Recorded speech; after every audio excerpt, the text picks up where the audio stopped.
Okay, cool. We're live. We're live just on YouTube.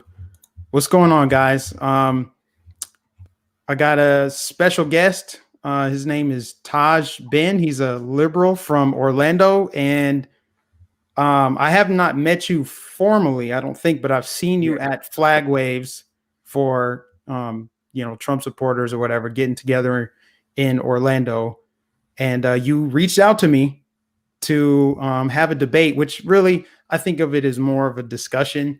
Yeah, discussion interview. It's not going to be like a shouting match or like a presidential debate where you would have like jabs and ad hominem attacks, because that's Yeah. not really it's not really productive. Even if it's like entertaining for the audience, it's just not productive. But I appreciate you reaching out to me. I didn't know you knew who I was, but I appreciate you reaching out and wanting to have a civil discussion, because the thing is, with our country, we've never been this divided in my entire life that I can recall.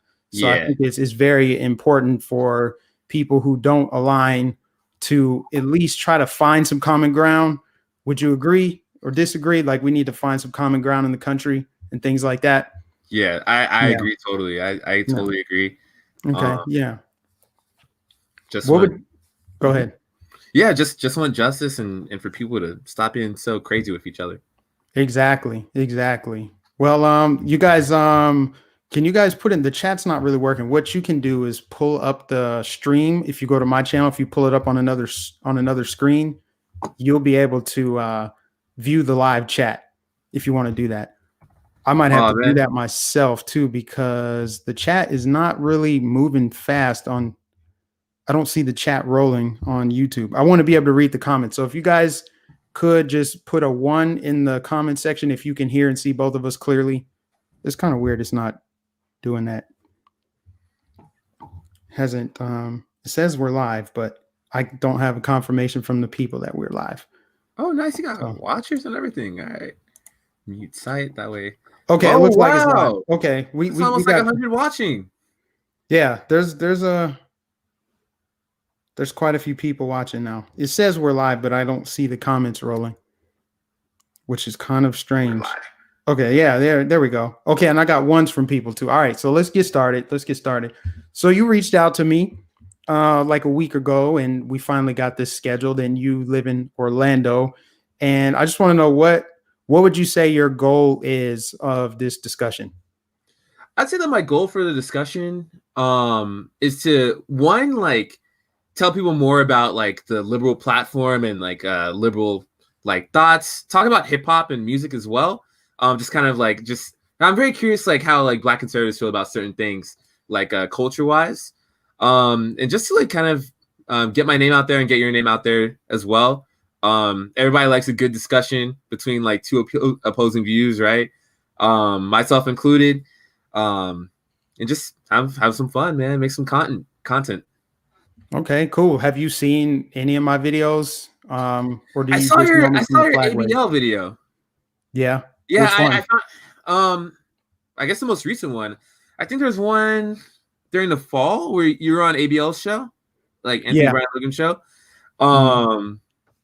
Yeah, and I always him and Jesse Peterson and Candace Owens I find like very interesting characters, right? So I saw that. I saw a few. I saw the one with Amp in there. Amp's like the guy that was like, I forgot what you titled the video. It was like something like Black Antifa or BLM activist or something like that. So I saw that one, and I found out about you through Jeff's videos, like Paint the Chunks videos. A lot of people that don't like Jeff watch his videos. He has a lot of haters out there. I don't be hating people. I just strongly dislike his channel. So I was like, who's that? I want to debate somebody. Like, get my ball back. You know what I'm saying? Yeah. Yeah. So let me go to your email, because I asked what topics you wanted to cover. Yeah. And you gave me a list of them, and I don't have them pulled up. Here we go. I got them pulled up. So, I mean, you can just ask questions at will. We can definitely go off script if you want, or not off script, but you can go off of the list of questions or just come up with whatever you want. Yeah, and chat, do your thing, chat. Let's see.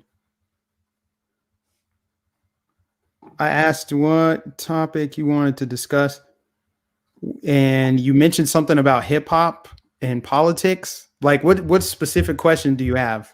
Yeah, what are your thoughts on like the intersection between like hip hop and politics? Like my channel, Bars and Joysticks, it's like video games and music / hip hop, right? But like, especially now, like you realize it more and more and more and more that those things all intertwine with politics. This is why I do like political content on that channel as well. So I was like, who's on your iPod? You know, like, do you listen to anyone like Bryson Gray or who else is a conservative rapper? Like Forgiato Blow or like Lil Wayne during his conservative phase, or like, what are your Kanye. thoughts? Oh, Kanye. Well, Yeah, I forgot. Yeah, I forgot about that part. Yeah. Well, here's my thought, not just on hip hop, but music generally. Mm-hmm. Music is such a big part of culture, right? Music pretty much shapes culture, especially hip hop. Hip hop has been so influential over the years. I grew up listening to hip hop. I don't listen to it nearly as much now as I used to.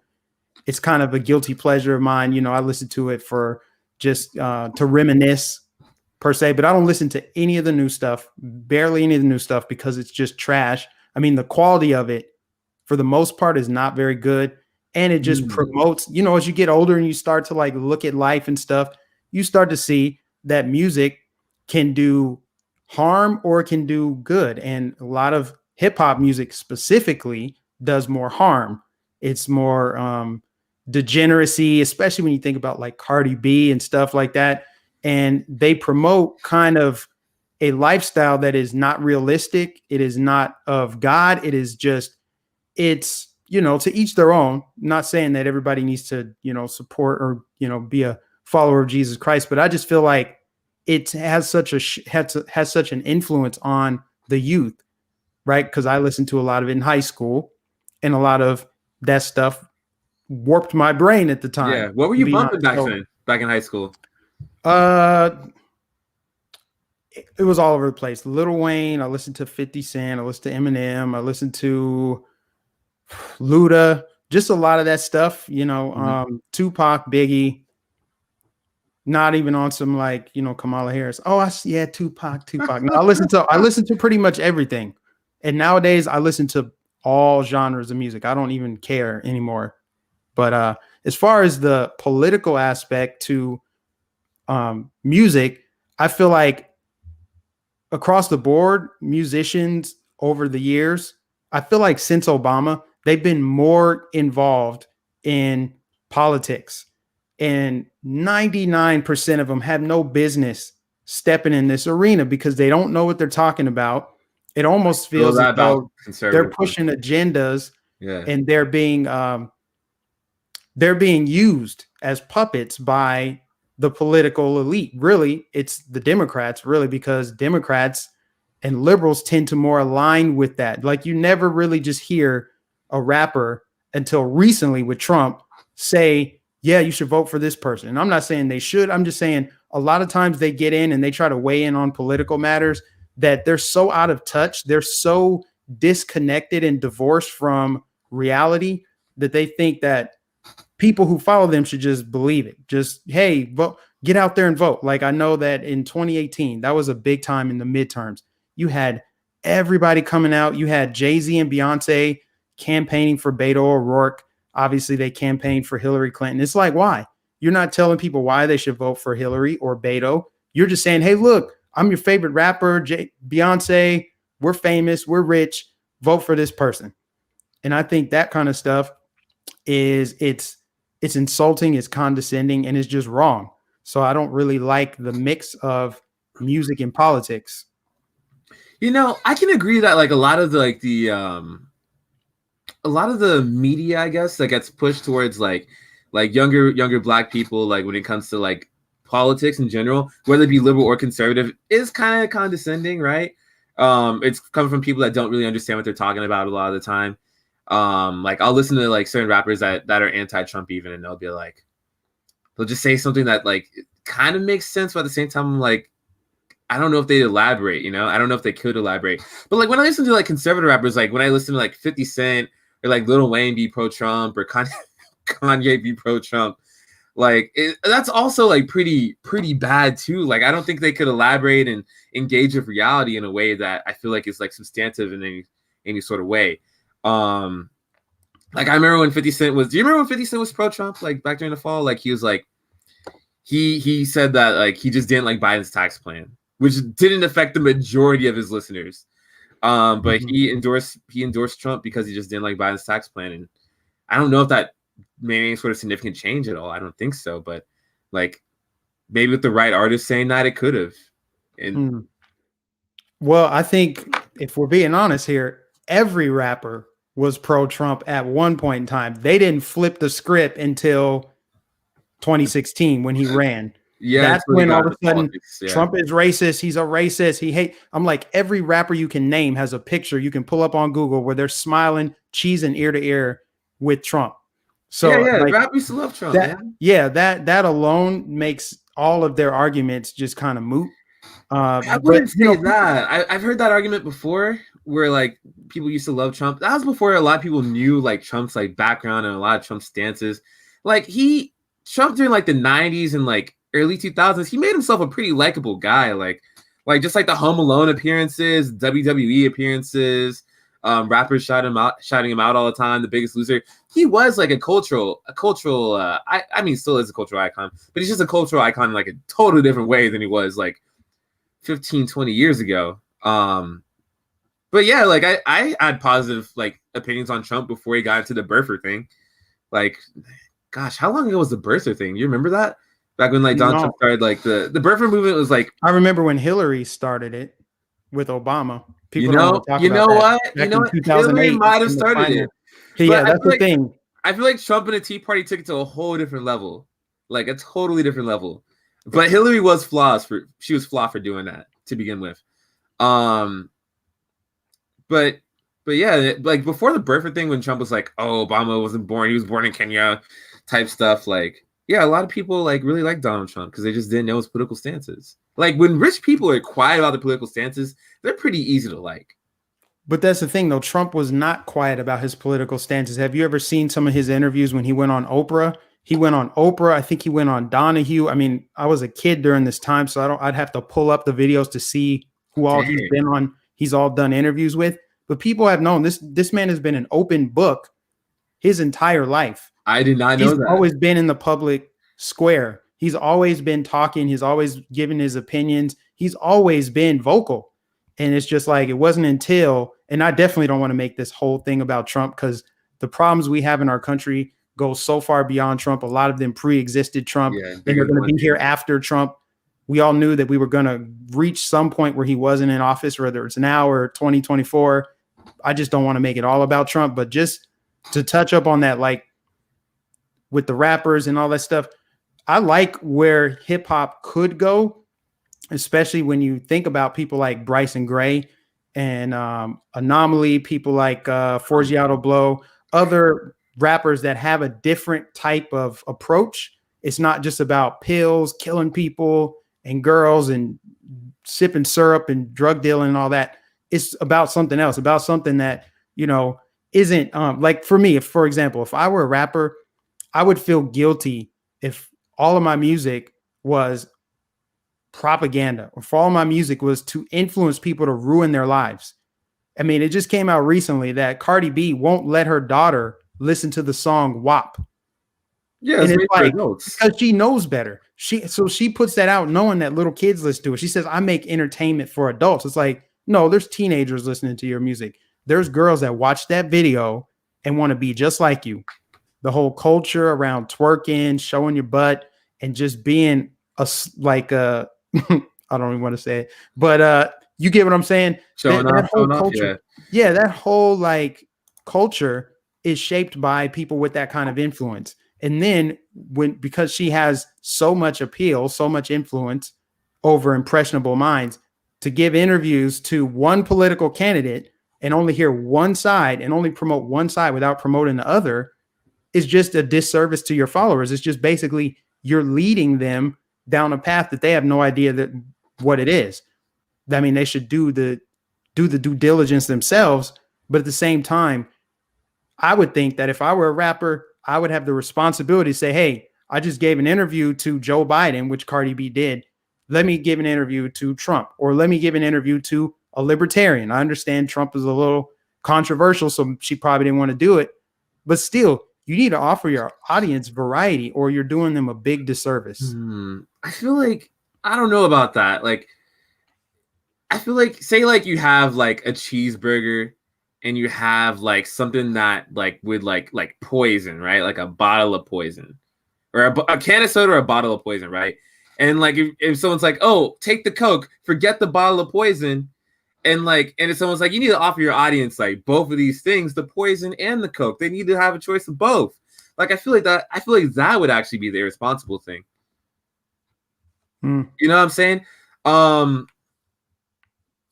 Yeah, that's. I mean, that's.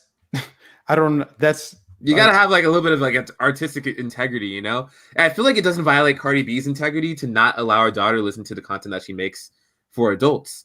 Just like the same way, like if I was like George R.R. Martin, if I had like a toddler, I wouldn't let that toddler watch Game of Thrones until they're a little bit older, you know, like well, considerably older, than toddler age. But you know what I'm saying, like.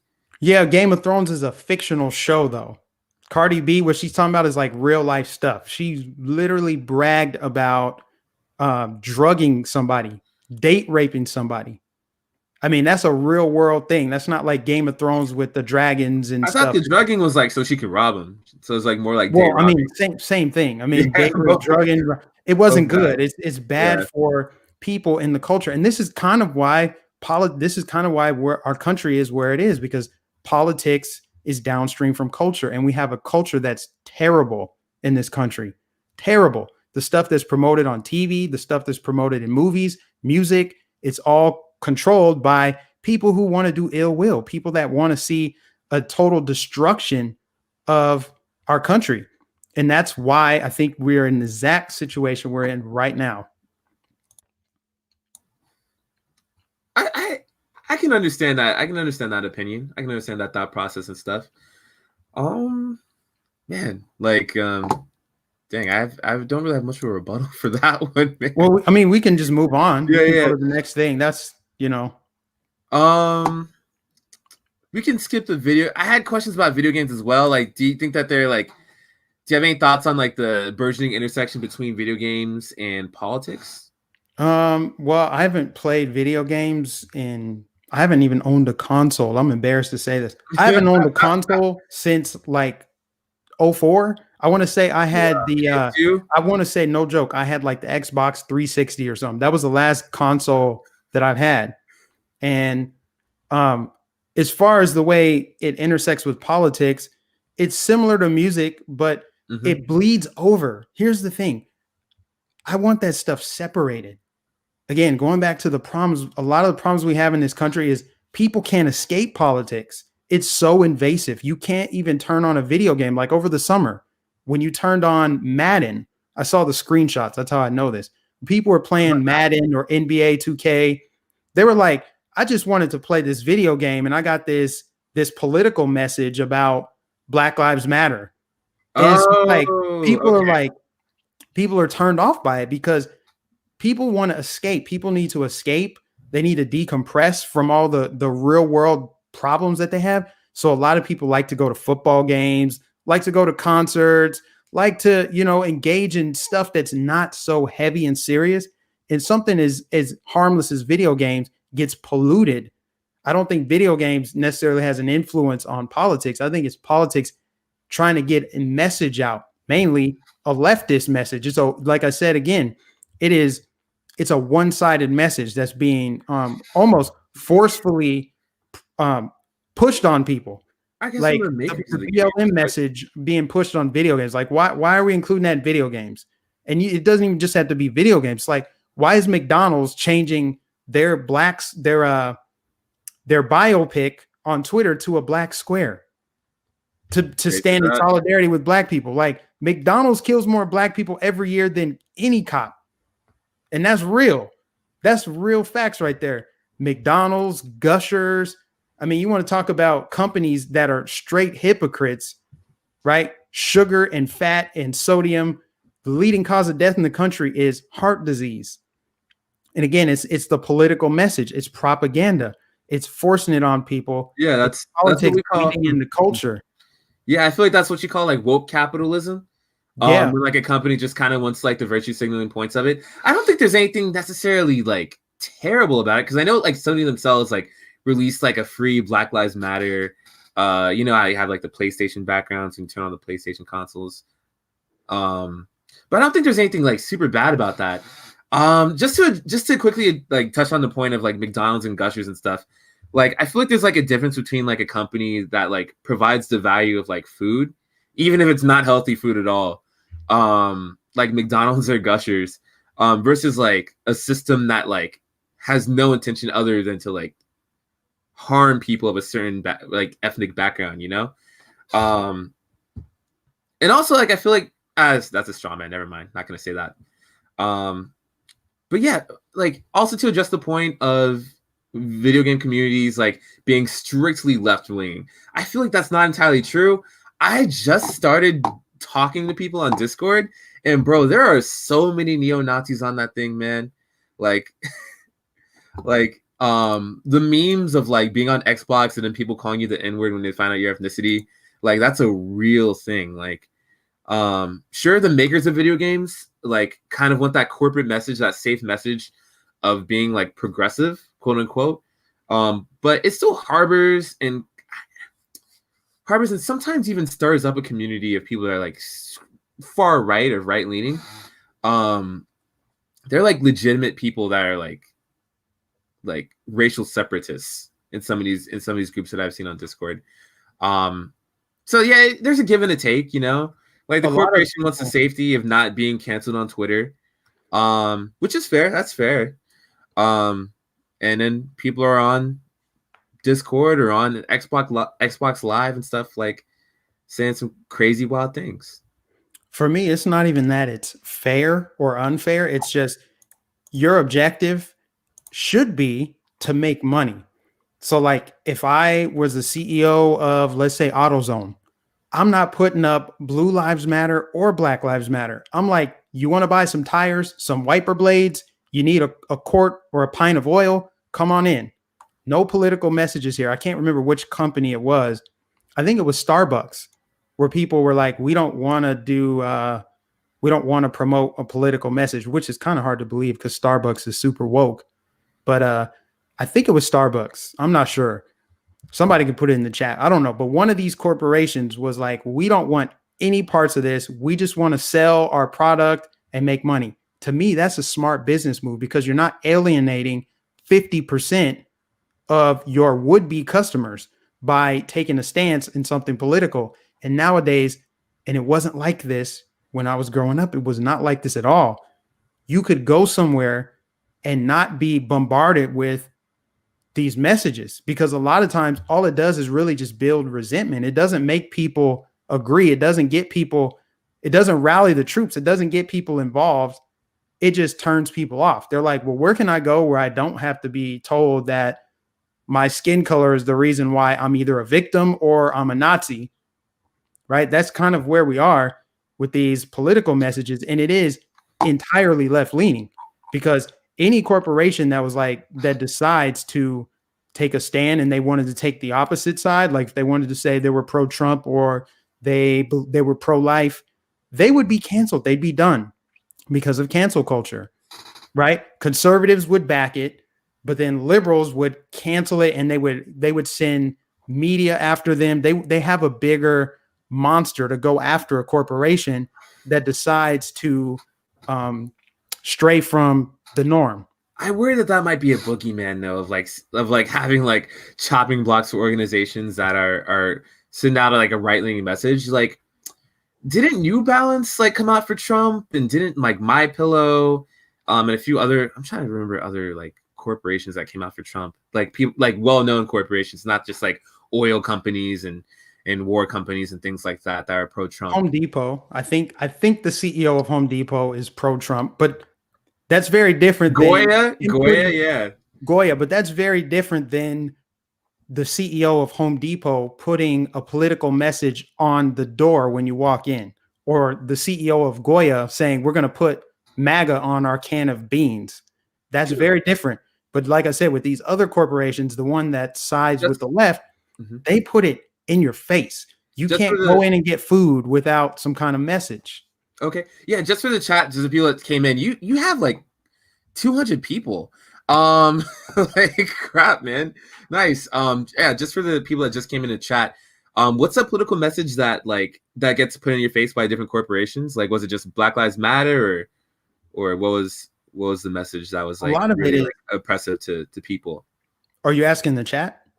Yeah, just Oh, yeah. you just for the chat because people came here. So, what was the message that was like in people's face that you were talking about? It was mainly the BLM one, and then it just really depends on the trend. Like, 'cause especially corporations, and I get it to a degree. I understand if your whole business model is around capitalizing on that moment. Like, for example, if you're a t-shirt vendor, of course you're gonna go with whatever's trendy, right? During Pride Month, Macy's is gonna put all of their rainbow attire at the front of the store. To me, that makes sense because you're capitalizing, especially if you localize it to a certain area. Like maybe you don't do it in the middle of Kansas, but you do it in Kansas City, an urban area where you're going to be able to maximize profits. If you're doing that, that's fine. That makes sense. I get it. But it's just when you Okay. virtue signal and you do this, like you can't work here if you do this. People have gotten fired for disagreeing with BLM. People have lost their jobs. That's not right. They take it a step further. They Has there don't been a just case virtue of some? signal on Twitter. They go the extra step where they're like, well, we can't hire you or we're going to fire you or you have to agree with this. And I experienced this before I even really got into politics when I worked at Target. I lived in Minneapolis for 5 years and I worked at Target headquarters, right? And Target is a super progressive company, which I thought was cool when I started. It's very fun. It's very like energetic. There's a lot of fun stuff to do. You also have a lot of group discussion. So right after the 2016 election, people were sitting at the lunch table and they were all just bashing Trump, bashing conservatives. They're like, I can't believe my mom voted for him. We're not going to talk to her. She can't come over for Thanksgiving, just a bunch of weird stuff. And then they were passing around petitions for people to sign to get, coincidentally, they were trying to get the election overturned, but we won't go there. But that happened in 2016. And I'm Do you just know why sitting there they're at the trying to get table the and election I'm like, overturned? I think that's kind of cringe, but oh yeah, I'm yeah. like, the whole time I'm sitting there, I'm like, well, I mean, I didn't vote for Trump in 2016, but I'm like, I don't feel one way or the other about it. So I'm just kind of neutral, but everybody just assumes that this is my stance. And then they do that. I saw that that was matriculating down into their business model and it backfired on them. Prime example, when they went to the gender equality bathroom thing, when they did that, when they canceled the gendered toy aisles, instead of having a boy aisle for toys and a girl aisle for toys, they just blended them together. I don't See, remember the it's ginger that toy kind aisle. of corporate virtue signaling that ultimately backfires because after they made those two decisions, their stock plummeted. They had to close stores. And I'm not saying correlation equals causation, but I mean, you can look and see that those decisions backfired and it didn't help them generate profit. It alienated a large chunk of their customer base. Thank you for the super chat, Loana. I'll let you respond. I just want to read these two super chats Oh because the yeah, do you think? $5 ones go away quick. Luana, thank you for your super chat. Travis says, why do liberals use the word racist as a weapon? The word has lost its power. Do you have anything to say to that? I don't think the word racist has lost its power. Being called a racist would still like affect your job and stuff like that. I mean, as it should. Like if you're racist and in a capitalist system that we live in, like, yo, if you get proven as a racist and like maybe you should lose your job. Like how many like people should lose their jobs to being racist and a police officer, or racist and a judge, or racist and a teacher? If they're racist in positions like that, then that could negatively affect like people's lives. Like, yeah, they should be removed from power. Like, I wouldn't want my kid going to school with a racist teacher. Like, wouldn't they like grade my kid wrong? Or I wouldn't want to be stalked by a racist cop. Wouldn't my chances of getting like harassed or shot be like considerably higher than if a cop wasn't racist? How do you measure racism? How do you know if someone's racist or not? Unless they're like, unless you do like a background search on them, like let's say you're hiring someone for a teacher and then you check their social media and you see that they have a swastika as their profile picture, something outlandish like that, how would you know that they're racist? I don't think we can ever certify that someone's racist 100% for sure. Like, I know I'm bald and I'm a dapper guy, but I'm not Professor X, man. I can't read minds. But we can get context clues from certain things. Say if like a cop like tends to like be in like a area that's like equally white, equally black, but their traffic stops tend to be like more black. Or if like a teacher like says something derogatory about a student, and you notice that they say there's like a pattern of it. Yeah, or even if you go on their social media and they say something that's like racist, like, yo, like my black kids are dumber than my white kids, bro. That's just because how they are. Stuff like that. That's a pretty strong context clue, right? And I feel like people with that type of mind state in positions of power over other people, or just in any position that can affect someone else's life, like, I feel like that's just not safe for the company, or the organization that they're a part of. Yeah, that's fair. And the same way I wouldn't want my kid going to a school where like a teacher's like, I think 8-year-olds are pretty sexy. Like, I wouldn't want my teacher saying something. Yeah, right. Wouldn't that just like be like, whoa, what? Like, yeah, but that's an overt expression, right? True. But I feel like in our society now, people are just digging, searching for racism, looking for covert cues. They're calling all this stuff racist. They're using stuff that doesn't exist. I feel like if anything's a boogeyman in this country, it's racism. They have to inflate racism. They create racism when it doesn't exist. They want you to think it's everywhere. I always tell people on my channel, I always say, racism is like Wi-Fi. You can't see it, but they convince you it's everywhere. No matter where you are, racism is right there. I feel like it's used as a control mechanism for minorities to make us think that white people just hate us and we should always worry about getting shot. And this is systemically racist. And it's coming from, here's the kicker. It's coming from white people. It's coming from white liberals. I kid you not. Something, for example, the Washington Redskins, you're not allowed to say that anymore because a bunch of white liberals got upset about it.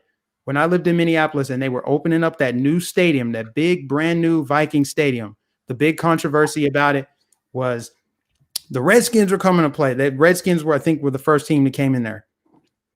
There were a bunch of white people outside boycotting, like, don't play the Redskins. It's always the white liberal that fans the flames of racism and not even asking the people, like, hey, are you offended by this? Are you offended by that?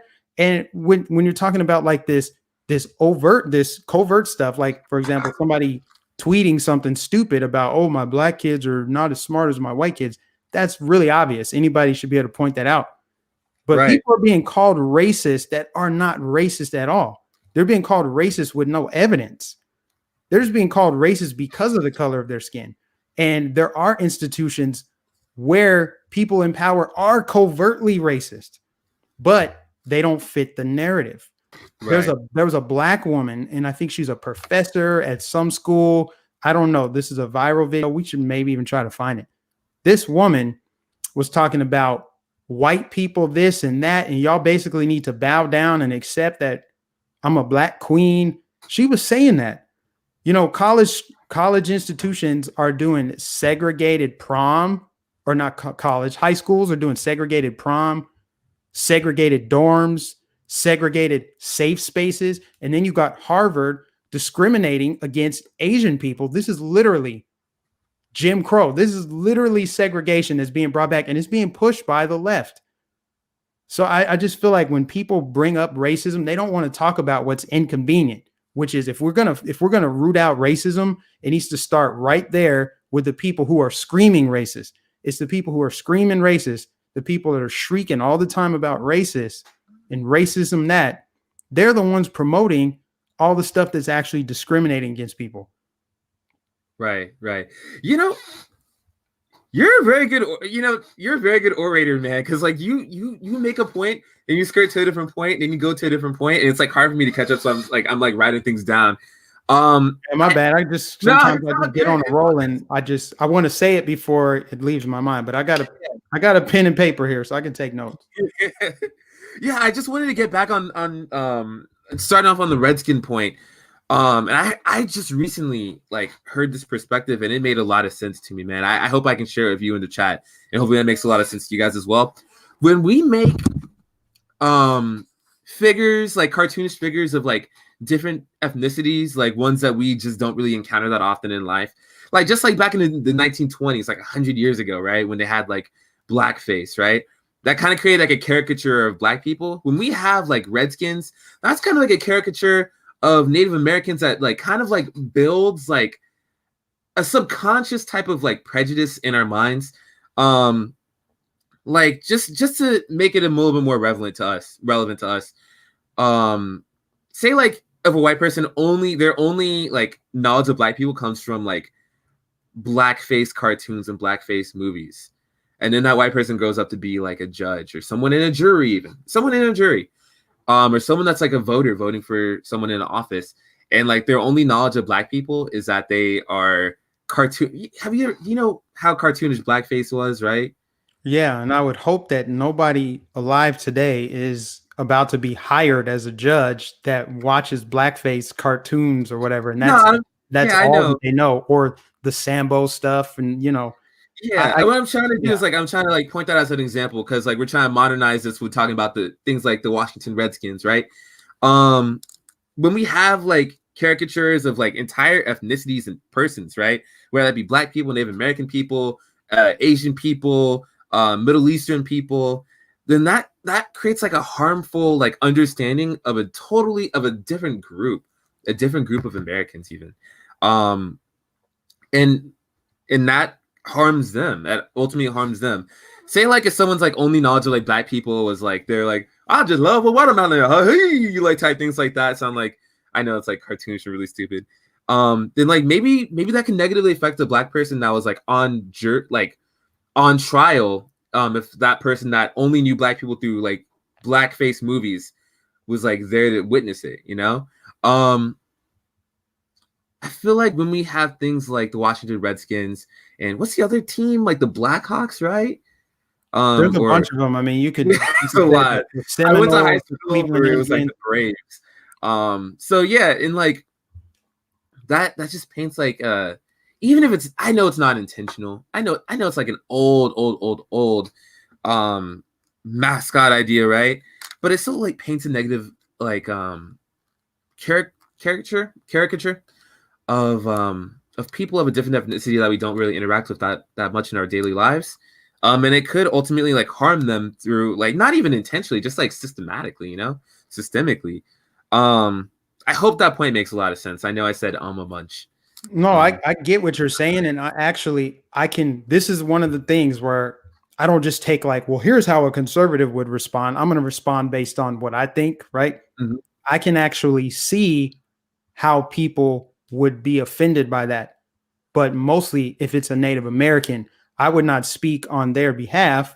I would not be offended for them and, stomp the yard for change like the white liberals do. They're the ones that stir up all this tension. They're the ones that do it because the Redskins name has been around since their inception. And it wasn't until this year that they pressured, or last year rather, where they actually pressured Dan Snyder to finally change the team's name. Yeah, I but know tradition that I doesn't can always see equal that. right. Now, I can see that, obviously, given the historic context of how minorities were portrayed in cartoons and et cetera, on TV shows, blackface and all that stuff. So I can understand that perspective at least. That at least makes sense. Like, oh, I can see why people wouldn't want that name. But if it's just a bunch of white people that are virtue signaling, then I'm like, you don't even know if people are offended. You don't know if people are being harmed. Have you even talked to them? Or do you just want to pat yourself on the back and think that you did some good for minorities? Because a lot of times that's what it is it's a group of super progressive white people that just want to satisfy their narcissistic ego mind. They're just focused on making themselves feel good. And to me, if there was ever an example of white supremacy, it is the white liberal. It's the Caucasian leftist. I won't even say liberal. I'm just going to call them leftists because they're further left than your average liberal. They're the Marxists. They're the ones that are really trying to change society. And I think it's about them seeing themselves as superior.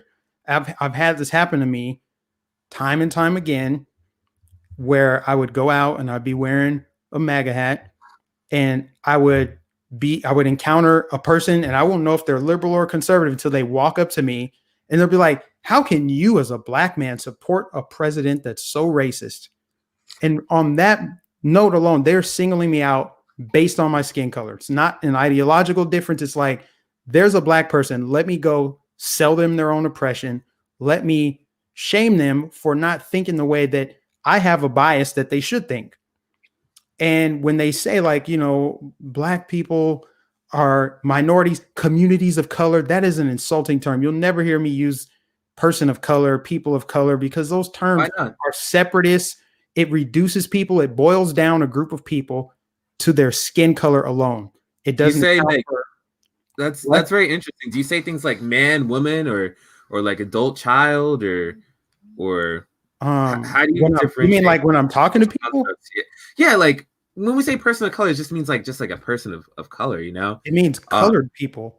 They just switched it around. That's it. What, like, remember when back in the day, but this is before our time. Would you prefer the term minority or? I prefer it depends on the context. Like, if I'm describing someone, if like, hey, what was the man wearing? And could you tell us this dude just robbed a store or pushed down an old lady, something like that. I would say like, oh yeah, he was wearing a blue shirt. And I would say, oh, he was a white guy. He had long hair, or he was a Hispanic. Then I would make a reference to race. But for example, when you first emailed me, you said Black Orlando liberal wants to debate. That was in the subject line. And I'm just thinking that's more interesting than important. Like, you being from Orlando has context. That makes sense because I'm in Florida too. It's like, oh, somebody who's in Florida wants to debate. But when you mention your race, that's unimportant to me. I don't see how that matters at all.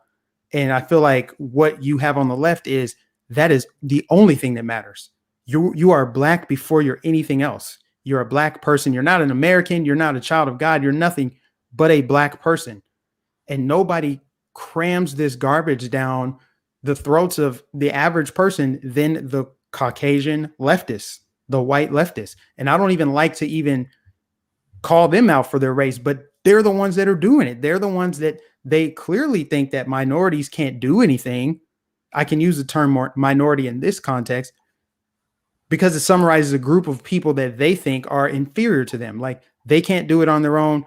Voter ID laws are racist. This is racist. That's racist. I'm like, what are you talking about? They speak on our behalf all the time, and I get tired of it. And I stand up to them, and that's why I wear the MAGA hat, because it short circuits their brain. They don't know how to accept it. It triggers them so hard. Let me get this super chat real quick, and I'll let you respond. Yeah. Thank you, Josh. Josh says, my wife is Native American and lived on a reservation. We go to visit the reservation for powwows and Redskins gear everywhere. She's pissed about the name change as well as most of her tribe. Whew. That's interesting. That is interesting. I know, like, all right, the majority of like the Native American people I know are that people are like at least like a quarter Native American, have different opinions on sports teams and things named after entire tribes. But yeah, that's great for them if they feel that way about it. I mean, not great that they changed the name and they were upset if they're actual Redskins, but that's interesting. Why do you think people celebrate that as a win? They think they did something for Native Americans by changing that name. It's just like they think they did something for black people by taking Aunt Jemima off a freaking pancake box and taking Uncle Ben off a box of rice. Like, are you kidding me right now? They do the most minimal, inconsequential things, and then they pat themselves on the back, virtue signal on social media, and call it a day. Yeah, I don't really care too much about like the Uncle Ben, Aunt Jemima thing. Those do seem pretty benign compared to like sports teams being named after Native American people. Like a character like Aunt Jemima and realize that those are singular people, right? And the Redskins are the Redskins. Right. Sorry, I didn't mean to interrupt you. Yeah, that's kind of like a singular difference. Dang, there's so many points you brought up that I want to bring up as well. Well, how about just respond to the Redskins thing? Because I just basically said, like, they got the team name change, but does that improve the quality of lives of people living on the reservations in the Dakotas? No. That's what I mean. Is it a But high impact change? you know what? That could, in time, like change how we systemically view people that are on the reservation, with like less of a strange caricature as like a sports mascot, being the same as your whole ethnicity. You know, I feel like it might lead to some systemic change in some marginal way down the line. You know what? How I feel like Native American people have it just as bad, if not worse, than Black people do in the United States. And I feel like that just needs to change. Like we do need to change that as a system, as a whole. Well, see, I'm going to plead ignorance on that because I don't know what the quality of life is for Native Americans as a group. I can't speak on that because I'm not Native American. I didn't grow up around Native Americans. I don't know. I don't even know if they like to be called Native Americans. I know that you're not supposed to call them that. All of the political correctness is just, it's gotten so crazy over the years. But I don't know what they need, what they want. I think of each person as an individual as opposed to a group. I'm not going to say Native American people need this, and then it improves the quality of life for all Native Americans. There's probably Native Americans. Matter of fact, I know there's Native Americans that make more money than me. There's Black people that make more money than white people. It's like, yeah, sure, there are Black people that make more money than certain white people, and certain Native Americans that are doing super well in life. But it doesn't change the fact that, like, by the numbers, like when we talk about like percentages and things like that, then like the numbers aren't that great. Like Black people and Native American people compared to our white and Asian or even Hispanic counterparts, you know? I feel like that needs to change, like just how it is as a system.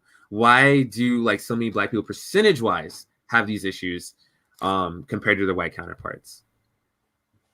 Well, I mean, there's any number of reasons. There's it's actually racism. There's that what system though? You can't tell me what system. I feel like systemic racism is just a buzzword to just say like, oh, the whole system. It's no, we literally have a system that champions the lives of. We literally have a system that champions the lives of certain ethnicities more than other ethnicities. Can you give examples of it though? All right, give me an example of a system that's racist, and and how is that system racist? Like a law or something that specifically targets based on race.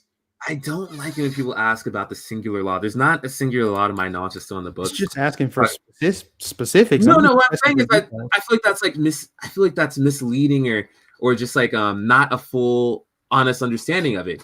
Like when a group of people is brought to a country as slaves, right? And then they get freed after being like enslaved their entire lives for centuries, right? And then they get put into like really bad work situations because they're dirt poor, fresh off the plantation, right? And then after that, there's Jim Crow laws that keep them down. And then after that, there's racial violence that keeps them down, like the Tulsa race riots and things like that in Rosewood in Florida and the Ocoee massacre in Florida. And they have to have like like almost another 100 years before they can vote unencumbered. And then after that, there's like the war on drugs that just happens in there. Then like tough crime laws happen to a population that's suffered from like inadequate schooling, inadequate economic relief, like just inadequate housing, inadequate like access to water. If you look at places like Flint, Michigan, then like like that group, like you don't have to have a law after a group's been like beaten up like that for such a long time. It doesn't have to be a singular law. That's how the system is. I just want to talk about how Black Lives Matter started. Were you in Florida during Trayvon Martin? No, probably I wasn't. Not you're in Minneapolis. But we'll get to BLM specifically because I know that was one of your questions. Was BLM as a movement and as an organization, right? Right. I think so. Yeah. So let's have BLM be its own little separate topic. Let's go back to this systemic racism thing because I'm pressing you for details because in order to change some, you have to be able to identify. You can't just say, "Oh, just the system." The whole ether is racist because that is not the entire system. Wait, hold on. Let me finish. That's a Marxist mindset of basically the entire system is structured incorrectly. The very founding of America, and I'm not making straw man, I'm just saying that's like the Marxist mindset. It's like the very founding, the very system. Everything needs to be torn down in order to prop up this group of people that has been identified as oppressed. Now, of course, I understand the historic.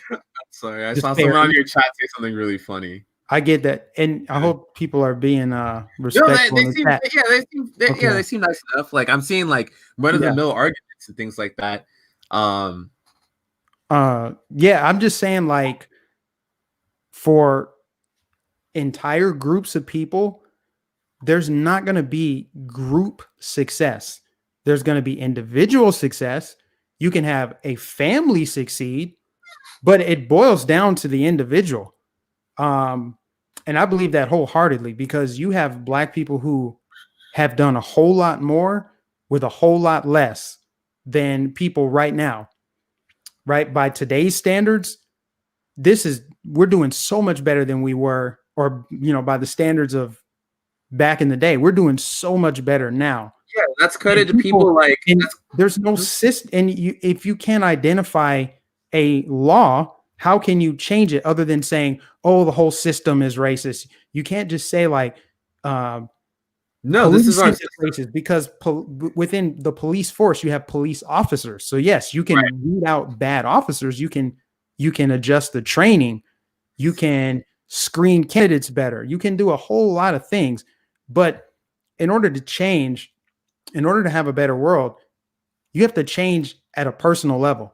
The best, and I believe that with every fiber in my being, I try my best every day to be better than I was the day before, because that's how the world becomes a better place. Everybody needs to try to improve on their own, because in order to say like, well, the system is racist, or the system it's systemically racist, that's in a way asking for the system to not be racist, which means the very system that oppress you needs to not oppress you. Right. If you're going to imply that it's an entire ecosystem, as opposed to, well, it's just this law or that thing, because I'm going to flip it and say systemic racism. If you want to point to systemic racism, we can talk about Planned Parenthood. We can talk about affirmative action, specifically affirmative action now, and how it discriminates against Asians. You can talk about how there's no, like, judging people based on content of character, skills, or ability is pretty much like, yeah, we need a Black person for that role. It's some white person that walks into a room. It's like, yeah, I don't feel comfortable with the fact that there's too many white people in here, and we need to change this. So we're going to bring in someone based on their skin color to satisfy me. It's all about them. It's not about helping that person.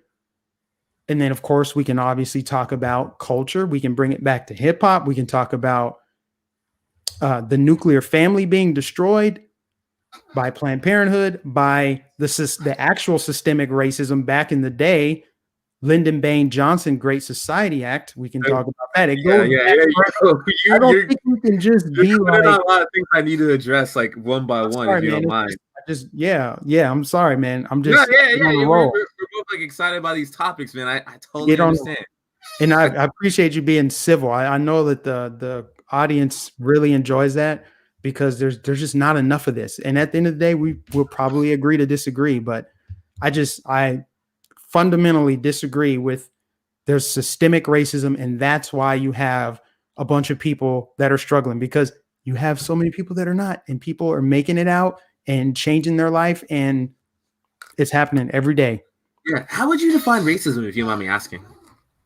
Racism, I think it's a little deeper than that. I think racism is just another word for hate, and hate represents the darkness in the human heart, which we all possess. And based on that definition, my definition of racism is just hate. It's just a word to describe hatred, which is darkness in the human heart, which we're all human beings. We're all capable of that exact same hatred. But when you hear the word racism, we've all been conditioned. All of us have been conditioned to think of white people being racist towards Black people or Hispanics or Indians or whoever. That is so far from the truth. Anybody Yeah. can be racist. Anybody can have that hate, and you can call it racism. You can call it sexism. You can call it homophobia. It's just hatred. So anybody can possess that. Yeah, I know that anyone can possess hatred for another. Do you want to go with like the Google definition? This is, by the way, this is not. I know you're worried that I'm gonna bring up the like, Emmanuel. What's the guy's name who made anti-racist? Like, Emmanuel Kindi, Ibram Kendi version of racism that says it's a system. I'm not gonna go with that definition. I'm gonna go with like the standard Google definition. That's cool. Which says that it is the belief that different races possess distinct characteristics, abilities, or qualities, especially so as to distinguish them as inferior or superior to one another. Is that an okay definition to work with? Yeah, that's a fine definition. I mean, yeah, it is what it is. That's the textbook definition of it. Yeah, so it's pretty much like it's when I say championing the lives of one ethnic group versus like another, like I mean that like when I say systemic racism, I mean that when a majority black town like Flint, Michigan, like has undrinkable water for too many years, like too many months, but it's gone on for years, right? Even during the Obama years. I'll say that as well. I'll say that like when someone like a teenager gets shot and then like the media blames the teenager for getting shot by a stranger, or when someone's jogging and they get followed and they get shot for like defending themselves when they're being followed in a van or a truck rather. I'd say that systemic racism, not just in that regard, just that like when a jury sees somebody of a certain ethnicity, they're more likely to vote harshly against that person than they would their white counterpart. Like that is what I consider systemic racism. I consider it systemic racism when schools in the inner cities are of a lower quality than schools in like a suburban neighborhood. That to me is systemic racism as a system. But it's not targeting people because anybody. It's a system though. It doesn't have to target an individual or two individuals or something like that. But it's just how the system operates. It's how the system functions, you know? The system functions where anybody can thrive in it. Literally, anybody can thrive in the system here in the United States of America, which is why what is thriving? People of color all want to come here. Not because it's systemically racist, I can tell you that. There's a reason why people who come here from Nigeria, they ascend the rankings, not the rankings, but they ascend the economic ladder. Good, because they from typically India. have like And then education you want to talk about a system. Who's in control of this system? Let's take Baltimore, for example. Baltimore, black mayor, black police chief, mostly black police force. Yes, they have problems with their policing. Don't get me wrong. Police brutality is a problem. But police brutality affects everybody. Police brutality in a city like Baltimore, when you have black officers, we talk about Freddie Gray. Most of those officers were black. And then you also have the black attorney general. This is under Obama's administration. So when you mention systemic racism, you target white people. When you think of racism, you only think of white people that think they're superior. But in reality, people of all races think that their race is superior. I don't know why, if we're gonna actually tackle racism, why don't we tackle all of it? Why does it have to be, well, we should just target white people? Why can't it be the black people? Israelites are pretty racist. In China, they're pretty racist. You go to certain places, they don't want you there based on your skin color. Right, America, in my opinion, is the least racist country on earth. We're the only majority white country to have a black president. Again, America is the only majority white country to elect a black president. You can fact check, you can Google. I don't know if South Africa qualifies or not. I don't know the racial background of South Africa like South Africa, you know, of Nelson Mandela? Yeah, Nelson Mandela. Yeah, I know Nelson. Yeah. Yeah, I don't know if they're majority white or majority black. But I'd prefer that. All right, so when you made the points earlier that you're like, yeah, China's pretty racist. Yeah, different countries like India are pretty racist too. Latin America's pretty racist. When you say that, it kind of sounds like you're kind of excusing or even just like justifying racism. And I know that's not what you're saying. That's not what you're saying, right? I'm saying I don't even agree with you. That's not me justifying. I'm saying I don't even agree on your premise. Your premise is the premise that we have a system that champions the lives you're of white saying, people versus the yeah, lives yeah, of because color. you're only talking about white people. You are obsessed with white people right now. When you talk about racism, you I immediately go to white. But you I forget promise that you, I'm not you obsessed with white forget people.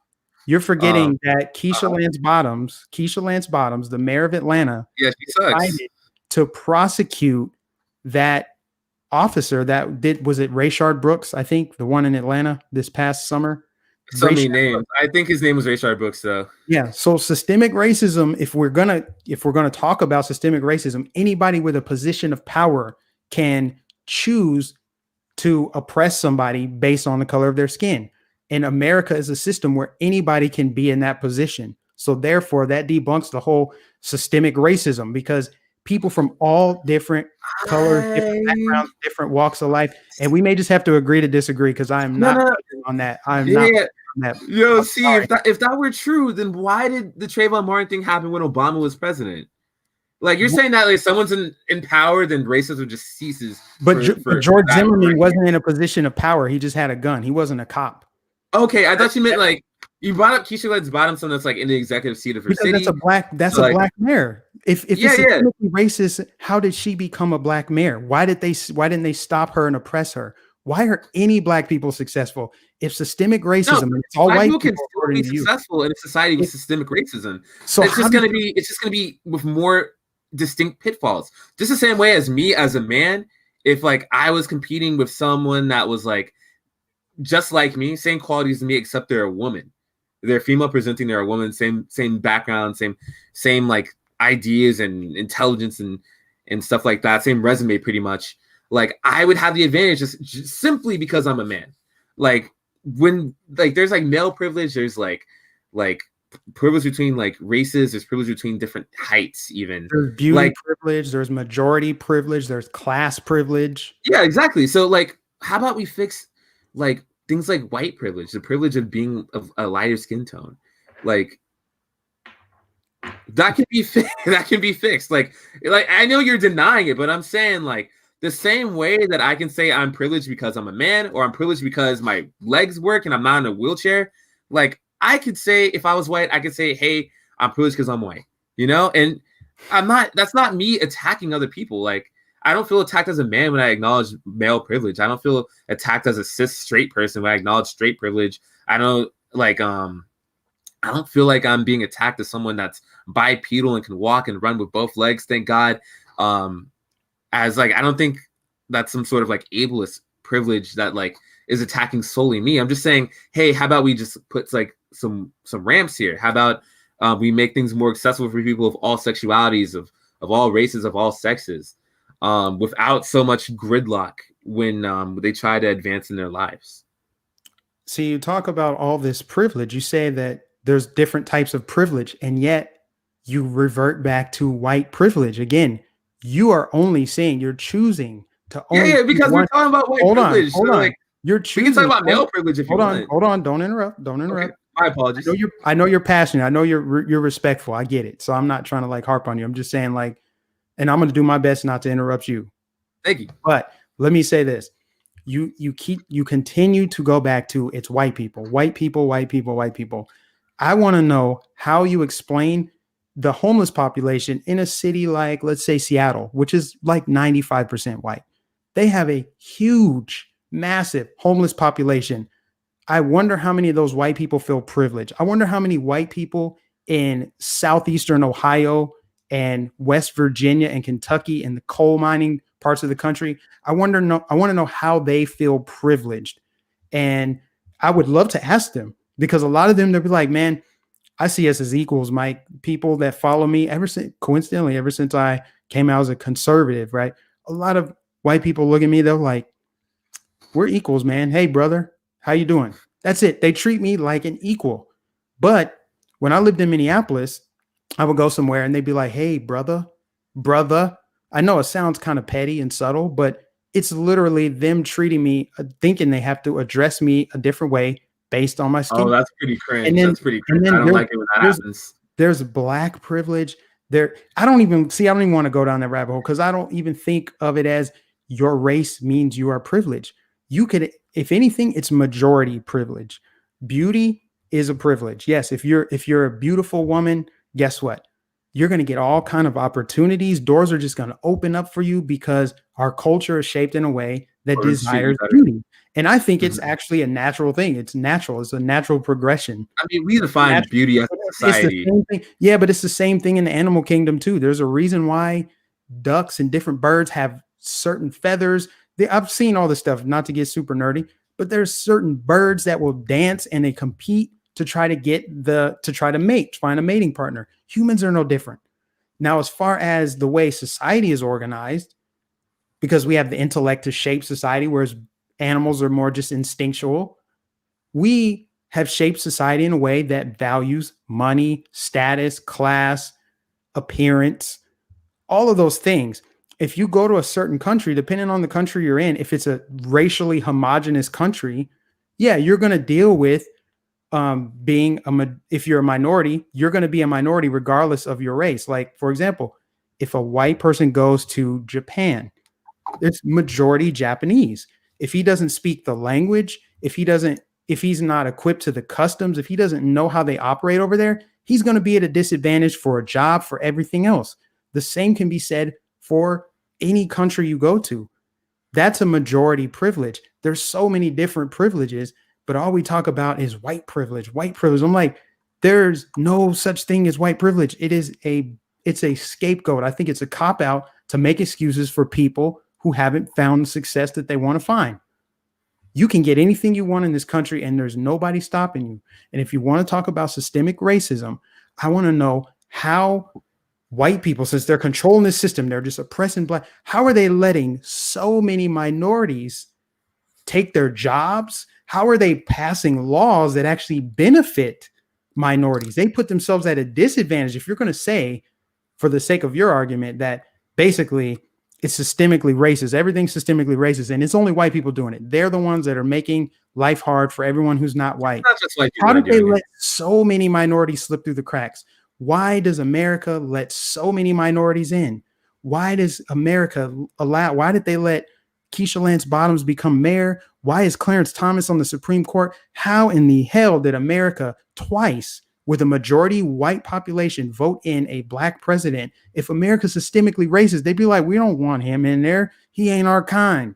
How is it possible that I could find success in America? I don't know what you do for a living, but you don't seem like some poor homeless dude. You're probably doing all right for yourself. I'm just going to assume that. How is it that so many black people and Hispanics and Asians, how do they slip through the system? How could white people let this happen? They need to tighten up on their systemic racism. Yeah, so that's a very good point. All right, what I'm saying is, all right, something being a system does not mean that every person in that system has to be affected super negatively, right? What I'm saying is that it's just going to be harder. The difficulty level is just going to be tougher. You can still beat the game. It's just going to be tougher than if you were a white straight male. And that's not bashing the white straight males. Like white straight males are the homies. But what I'm saying is the difficulty level just kind of spikes up a little bit. And what I want is for the difficulty level to be the same for everybody, or as equal as possible for everybody. Yeah, you can still be president when you're black. That's fine. You can do that. You can be in the Supreme Court too. You can be on the NBA. You can be an actor. You can be a rapper. You can be a millionaire, possibly billionaire like Jay-Z. But what I'm saying is it's going to be harder. So there's going to be less of a likelihood that things are going to be equal when we get to the very end. I think that's a matter of an opinion, because when the difficulty level is harder, then it's like less likely that you're going to beat the game. Harder based on your perspective. Harder as in like more likely to be stopped for some petty child infraction, more likely to be treated like maliciously in the courtroom compared to your white counterparts, more likely to be victim of a hate crime, more you're gonna do crap. Sorry, more likely to have certain negative things happen to you because you are a certain ethnicity. Trayvon Martin would not have been followed in that neighborhood if he was a white kid. Like, you don't know that. Did you if go he was like Did you go in the mind of George Zimmerman? You're making No. assumptions. As I said earlier, man, And I'm as not much as defending George as much as Zimmerman. I'm like a handsome, dapper, bald dude, I am not Professor X. I cannot read minds. So then how can you make such a claim that the reason he was shot is because he is black? How can you make such a claim that what happened to George Floyd and these other people is Do you because seriously of their believe skin color? that? Yeah. So, do you seriously believe that Zimmerman would have treated someone that was like, say, like a white female teenager the same way he treated Trayvon Martin? Or how about this? Even if that white teenager acted the same way as Trayvon Martin, do you think that the media would try to justify their shooting like they did with Trayvon Martin? I don't recall the media justifying that shooting at all. For starters, if anything, Fox News?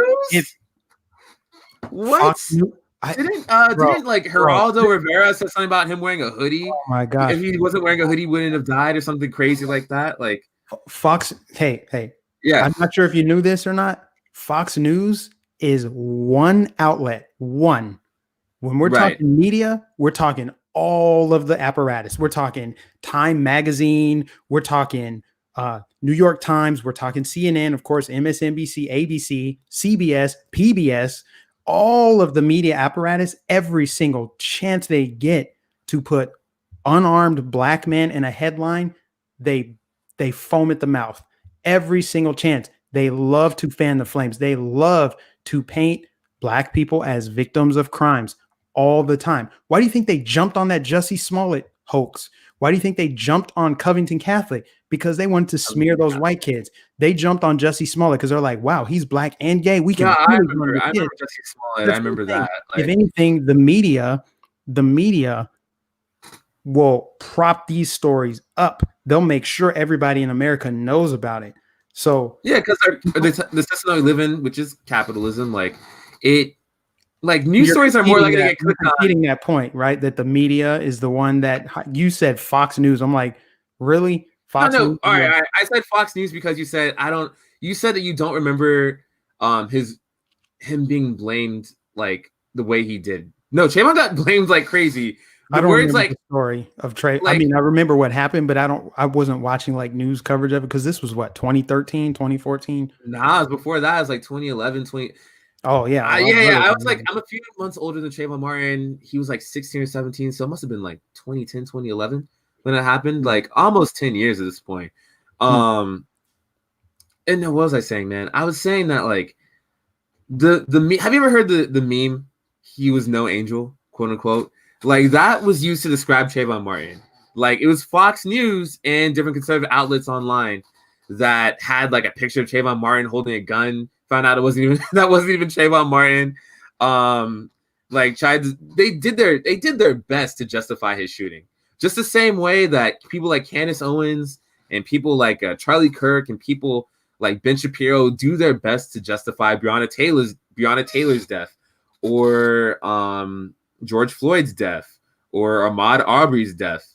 Like this happens to black victims specifically when they get killed unjustly. I have to see it happen to white victims. Like imagine if Ryan Whitaker was a black man. What would they say? They'd be like, man, he was just being too loud. He should have just been quieter. Oh, he shouldn't. What? Sorry. Did you know who Cannon Hinnant was? Yeah, a 5-year-old. And the difference between Cannon Hinnant and the people that got killed this summer is Cannon Hinnant, the person that killed him, he's going to get buried under that jail, man. Bro, they arrested him in like 24 hours. The guy who shot the cop out in Philly? Not the cop, but the retired cop. He didn't know he was a cop when he shot him. You know what I'm talking about, that story? Same thing. That guy caught in 24 hours. He's going to get the book thrown at him, the entire novel. Like, he's going to get the Lord of the Rings thrown at him, man. Like, no, it's not the same as like when you kill somebody and then you get like paid administrative leave. Or like when you just have an investigation, maybe face like a week in jail or so before you bail out, then go to your summer home out here in Orlando, Florida. You know, it's a lot different. I hear what you're saying. That you get and how you get treated. That's why people get mad. Like if they kill George Floyd, right? If what's the cop's name? Whatever his name, whatever the cop's name. Derek Chauvin. Yeah, if Derek Chauvin like killed George Floyd, and then like had the book thrown at him, where he didn't go home that night and was chilling at his crib for days and was like, you know what, let's go to our vacation home out in Florida. Like if it was something like that, then like maybe people wouldn't be so mad. If Breonna Taylor's killers weren't hanging out in Miami this summer, like, and they were, the vacation pics were there. I mean, if you're not in jail, that doesn't mean you jail yourself at home. So I don't see why that's even like, whatever. I don't think Derek Chauvin's gonna have serious consequences for what he did. I know that the cops that shot Breonna Taylor aren't gonna have serious consequences. Like the jury weren't even given the option to press charges for murder. Like what was it, like Cosgrove or Hankinson? They were the ones that got like in trouble for property damage when they killed someone. They played a part in killing somebody, and all they got was property damage. Bro, that's telling everybody that Breonna Taylor's life, which is a black life, the life of a woman, of an EMT, not officer, right? EMT operative, I guess. Technician, my bad. EMT technician, like, didn't matter the way it possibly would have if they were a white person. I haven't seen a story. I'm really hoping that Ryan Whitaker's like killers are like going to jail for. Are you kidding me that their lives don't matter? If anything, their lives, they're shown as having less. All right, not matter. Maybe I used the wrong word for matter. I'm just saying that it's kind of like evidence that they matter less than if they were possibly white or of a lighter skin tone. I don't even know where to begin with this. And to be totally honest, and let me get these super chats real quick. There's one from Kimberly. I got some more money coming in. I see you. Kimberly said, "Good job, Mike. Thank you." And then I think I got the other one, Josh. Okay, I got both of them. Dang, bro, you got a $50 super chat. I gotta be honest. Like, with me having like a YouTube channel and stuff, I typically don't get into the weeds on these police shootings and stuff. They don't really interest me a whole lot. I get into other topics, so I can't even like debate each case. But I will say that generally I look at these as individual cases. I don't like to say, well, this number of black people were killed this year, therefore black people are killed disproportionately, and it's all unjustified and it's racism. It's like, well, we need to look at each case, because there are several cases where a black person gets killed and they were like Rayshard Brooks. I think it was Rayshard Brooks. See, this is why I can't really debate. Anybody that agrees with you in the chat, I don't bring up Rayshard Brooks. They will try to start roasting me like this MF. You know, they get real passionate and emotional. No, I'm bringing up people that I'm not bringing up Rayshard Brooks for a certain reason. Like it doesn't look very good for him in that video. It doesn't look very good. That's why I'm not saying anything about him. I'm not. That's an unpopular opinion on the left. I'm not saying nothing. It actually is, because they rioted, they looted, they cashed in because it was expedient. A black person dying actually matters to them more than their black life. So when they say Black Lives Matter, what they mean is black deaths matter, because when a black person is killed at the hands of police, especially if it's white police, that's a gold mine. They can fundraise. How much money did Black BLM, the organization, raise off of the George Floyd protests or the George Floyd killing? And that thing is up for debate, because we know that the toxicology reports say that he did not die from exfoliation. And see, I can't even like go into it because I didn't do a deep dive on the coroner report. We can bring up some notes right now. Like, I can't even sit there without pulling up the case and reading through it, because that's the way that that's the way that I come to conclusions. Is like, okay, I need the facts in front of me. I'm not just going to operate on emotion, like black guy plus white cop equals systemic racism, and now I'm outraged. No, I don't operate that way. And I'm not saying you do. I'm not saying you do, but there are plenty of people that do. They read a headline, they get pissed off, they start tweeting, they organize, and then they go, and the next thing you know, stuff's getting burned down. More black people get killed in the process. If you're talking about George Floyd's riots, 24 black people killed. Do those Black Lives Matter? Do we even know those black lives? Do we know their names? They don't want to talk about those black lives. We don't want to talk about Jasmine Barnes. We want to talk about the little kids that get killed in St. Louis and Memphis and Chicago. Yeah, I'm saying Yeah. Black That's with another police symptom of systemic shootings, racism, by the these way. police shootings, some of them are justified. See, Brandon Tatum's probably the best person to like debate on something like this. I don't even like get in the weeds about these at all. That name But sounds I'm just very gonna familiar. tell you that I look at each case individually, and I'll say like Walter Scott. That's a great example. Walter Scott, remember him? South Carolina. He was running from the cop, running away. Cop shoots him in the back. Should he have been running? No, probably shouldn't be running from the cops, but there is zero justification, zero for that cop to shoot him. And guess what? I think he got life. They put his ass in Wow. jail. Yes, locked up. And that was a thing where 100% of people agreed on that, except for people who just like openly hate black people. They're like, I'm really glad you brought up Walter Stockton. I've never heard of that guy ever. yeah, There's a guy in Orlando who got killed back in August. His name was Salathis Melvin, like Salaythis Melvin. You guys can look him up in the chat if you guys want to. But yeah, like he was at the Florida Mall back in August. He like some unmarked cops pulled up on him and his friends. Like he was with like 4 or 5 other guys. So he runs in the parking lot. He's just running away. The cops are not there for him. But you know who gets shot? It's Salathis. He gets shot in the back. And then like Orange County Sheriff's Office like demonizes him. Like I talked to Caitlin Bennett about this the other day actually. she was here. She was her second time at UCF. And yeah, like he got shot in the back, then he got demonized in the media. Like it's like I really do feel like the majority of the time when black people die, particularly from police violence, from law enforcement violence, like those deaths get justified, or they try to justify those deaths in the media. I wish you could show me all these media outlets that justify it, because all I see is the opposite. I see Like people like Don Lemon. I see people on CNN, Chris Cuomo. They parrot the things that you say. White men are the problem in this country. Black people are the victim. I do not think that white men are the problem in this country. So I just want to know, can you send me like even 3 articles or news headlines where the media is justifying a black death? Show me. And please leave Fox News out of this, because I don't even watch Fox News, because I know that's the top of your list. Be too easy. I can go to OAN. I can go to like New York Post. I can go to OAN, New York Post. Are those the dominant media? Is that what the majority of people get to see? Do the majority of people even know? Dog in the race. It's like the big majority four, man. of Americans. Do the majority of people turn on Fox News and One American News? I could call my mom right now and be like, "Mom, have you ever heard of OAN?" She'd be like, "No." But ABC, CBS, Lester Holt, all these people, they push this agenda. The mainstream media. Don't act like you don't know what I'm talking about. When you turn on your local news, ABC, CBS, NBC, that you want to leave out Fox though, like they are pushing. You're trying to like I feel like Fox. You're using Fox to say the media. But Fox does numbers. You're being dishonest. You know you're being dishonest. One of the biggest dudes in media. I want even half of Tucker Carlson's viewership. Okay, like, Fox News does have a lot of viewers. I'll give you that.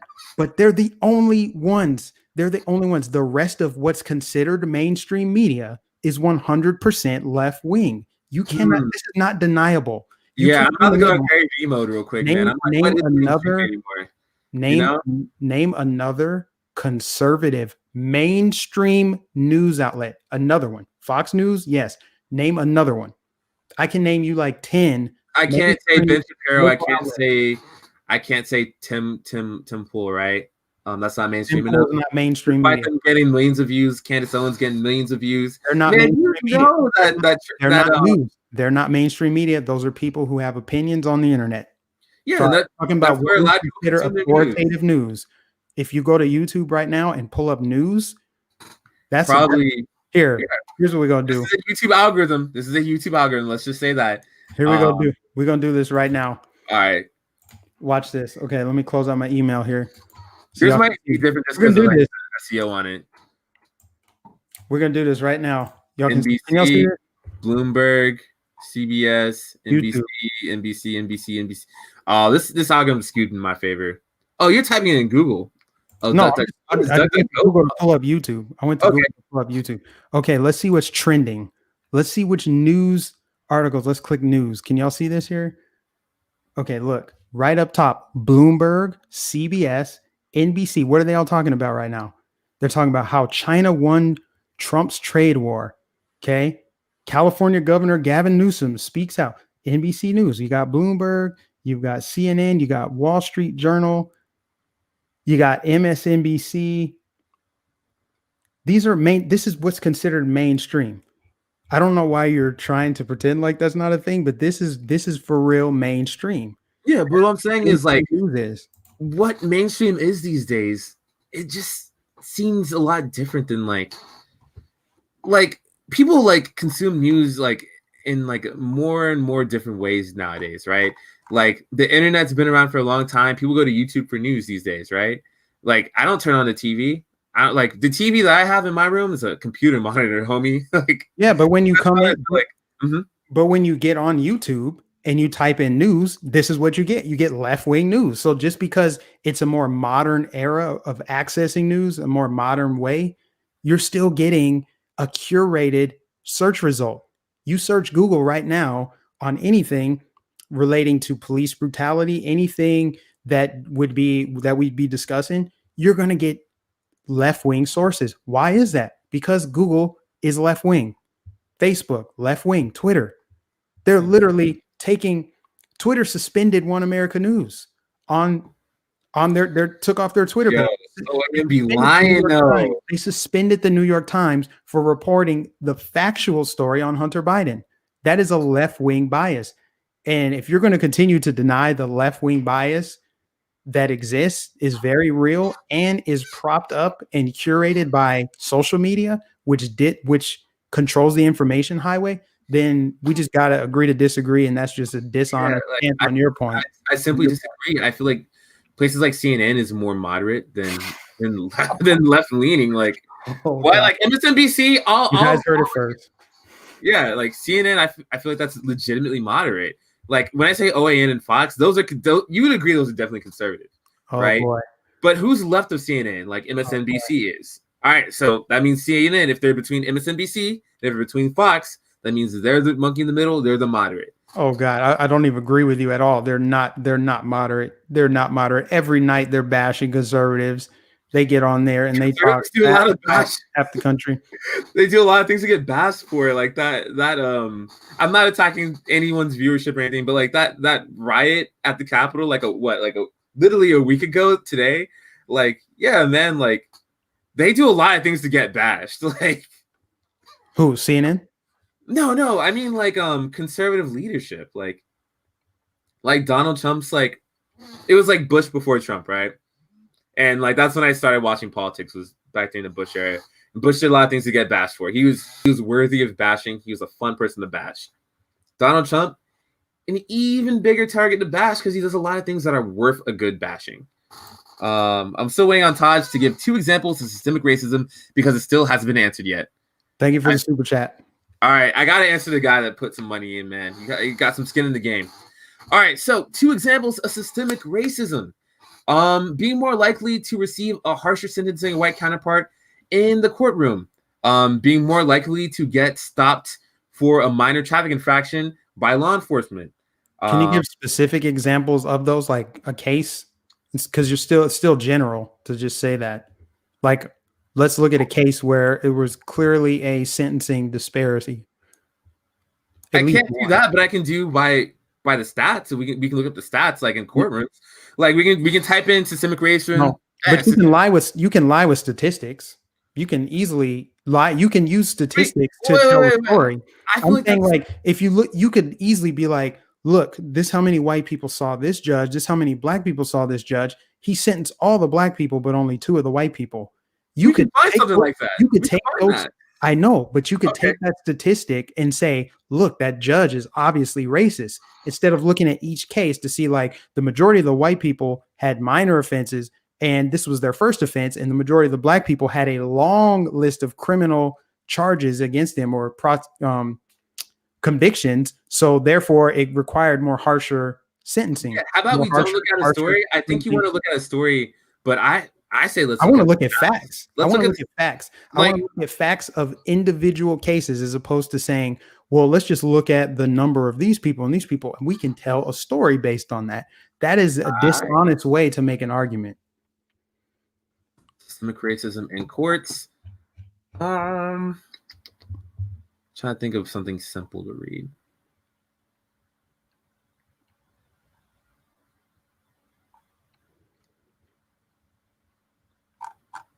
All right. Courts must rest. What does this link say? No, that's more of an article. That one says courts must recognize and correct systemic racism, says judicial educator. I want something that's like more like hard stats, you know? Take your time, bro.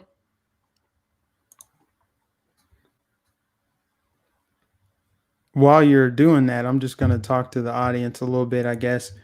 Guys, I think that it's telling that Taj has to dig for something to prove his point. I can name stuff off the top of my head, and that's not just because that I'm in the game of politics. It's like I can name high-profile cases of where systemic racism is not proven, or it's actually proven, but it's the opposite. It's goes against the liberal narrative. I'm just saying it's very telling that you have to do research on the spot to prove your point. I'm looking for sources. You won't take my word like flat out, right? Well, wait. Will you take my word flat out, or do you want me to find like something that to lie on? You know? No. Are you referring to a case where a black person was sentenced unfairly for the exact same charge as a white person, and the circumstances were the same, and the only differential was the judge being a racist? How would I find a case where it's multiple people on one trial? I mean, the burden of proof is on you because you're making the claim that. Yeah, but you're altering your definition of what it is. But you're making the claim, so burden of proof is on you. You're saying, all right, I put an article in the chat like a minute ago. You're saying that black people are unfairly sentenced. I can put it again for chats. You guys are talking a lot. Yo, your chat's blazing right now, man. All right, I put the same link. It's easier to look at. They want them facts, yo. Yeah. You gotta come with it. Do you want me to like read this article? Like Judicial Friends released report on institutional racism in court system. It's Black New York judges. Black judges released a 161-page report on institutional racism in the state court system, highlighting racial disparities in judicial leadership, detailing the impediments of equal justice for Black and Latino defendants, and making recommendations for addressing pervasive biases. That's the first. Pervasive bias. You got to prove the bias. I'm sorry, and you got to prove it at a case level. You got to prove to me. Yeah, but they're talking about multiple cases. Because so then you want one that anecdote or you want stats? I prefer having stats over an anecdote. You know, that's more facts over feelings, you know? No, because you can use statistics to lie. You can use statistics to lie, and people do it all the time. They do it with COVID-19 all the time. Yes, all right. Look how many people died of COVID. Look how many people died from COVID-19. Stats. Come on. How many people? COVID-19 is a prime example, a real world example right now of how you can lie with statistics. There's literally a book, Bill Gates. I don't want to go into COVID right now. How to lie with statistics. You can lie with statistics. Yes, you can. Neo-Nazis do it all the time. They do it at these college. They do it at these college campuses all the time. Yep. When you hear conservatives say 13% of like Black people are 13% of the population, but do 50% of violent crime, that is a stat, and you're making like a crazy conclusion from that stat. So what I'm looking at is like just by the numbers, like this group is like making assertions that there's racial biases in the court system. I would trust a group of judges who've been in the court system for God knows how long. Probably like borderlining on dinosaurs. No diss to them. Dinosaurs are cool. That's not me being ageist. No, it was from 1977. That's too old. You guys want like a different article, right? Man, whatever you got. I mean, you can email it later because I don't want to bore the audience with. Yeah, you're right. These things, but the point I'm making is that. Please Google systemic racism in the courtroom. I'm not going to deny that I can pull that stuff up on Google, but I also know that there are. So you're not denying? Want to lie using statistics. They want to paint a narrative using statistics. So yes, you can paint a narrative. How would I be lying if you're interrupting? You're interrupting. You can use statistics to paint a narrative. You can create a narrative around statistics. I'll give you here's the most off the top of the head example I can think of. You can go on the news tomorrow, and say, new study shows that an average of, I don't know, 6 million people get stung by bees in this one place, whatever. You can, if you drill down, you find out, well, those people are going into flower gardens or whatever. That's probably not a really good example. It's just the first thing that came to my mind.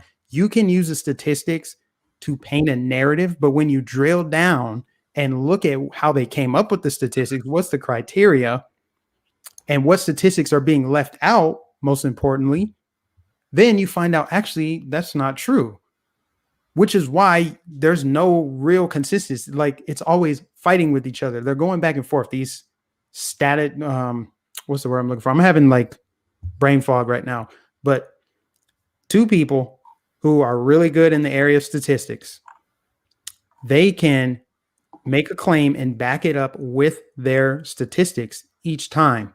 They can say, actually, climate change is real. No, climate change is not real, or it's not man-made. And here's the science to back it. But what you have when they say climate change, and I know this is a pivot to another topic, but I wanted something that was more tangible to work with, because climate change is something that everybody knows about, or is at least talked about. When they say like 98% of climate researchers or scientists agree that it's man-made, but they leave out it's funded by a bunch of people. They fund research. They fund 98% of scientists, but it's 98% of scientists that already agree that climate change is real, say it's man-made. But when you talk to a bunch of different scientists across the board, you find out actually out of 100% of scientists. No, they say like 98% of scientists. They use that. I just can't believe that you don't see how people can lie with statistics and use headlines to mislead you and use false narratives to get you to agree to something or support a cause or a claim. It blows my mind that you don't even get that on a fundamental level. All right, I was looking for like more things for the audience, but did you just deny climate change? Did I deny climate change? Yeah, like, no, I think the climate is always changing. The climate is always changing. You think that it's like, do I think it's man? No, let's not go there. I want to talk about social things. Let's not talk about things like that, man. Well, you went there. I know. I was just like, I just wanted to hear it, man. I'm a climate change skeptic. That it's man-made. And I'm a weather nerd. I love weather. I used to want to be a storm chaser. Fun fact. So, yeah. All right, yeah. Let's move on to a different topic then. Yeah, that's fine. All right, yeah. What's the next one? All right. Is it okay if we take a quick bathroom break, man? I had a lot of LaCroix and stuff before starting, and I'm regretting it now. Go for it. All right, I should be back in like 75 seconds. You can hold me to it. Yep.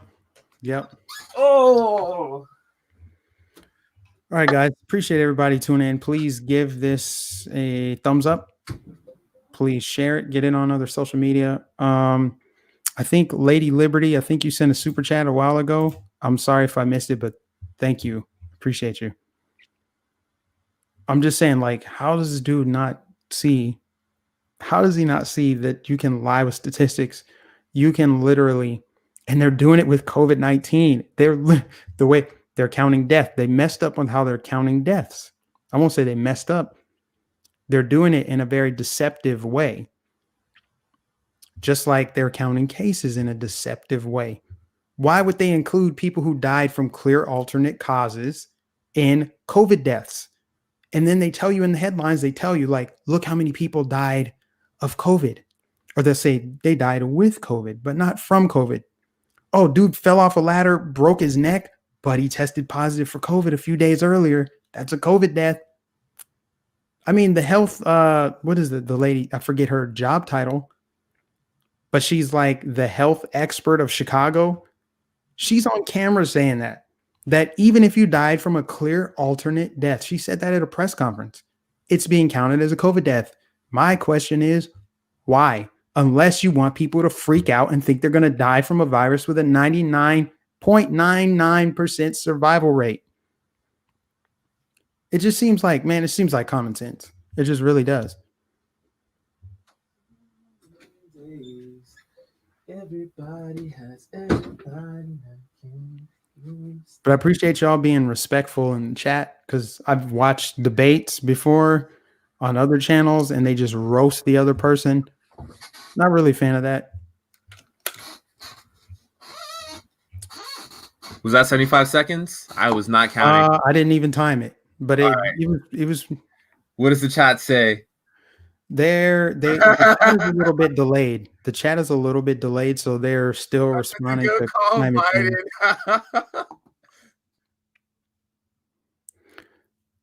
So yeah, they're kind of. I mean, they're roasting you, but they're not being like. No, they're not being ridiculous. If they were, I would be calling them out. No, it's all. They're just saying like you drank the Kool-Aid. He's a typical liberal. I mean, it's nothing like crazy that they're saying.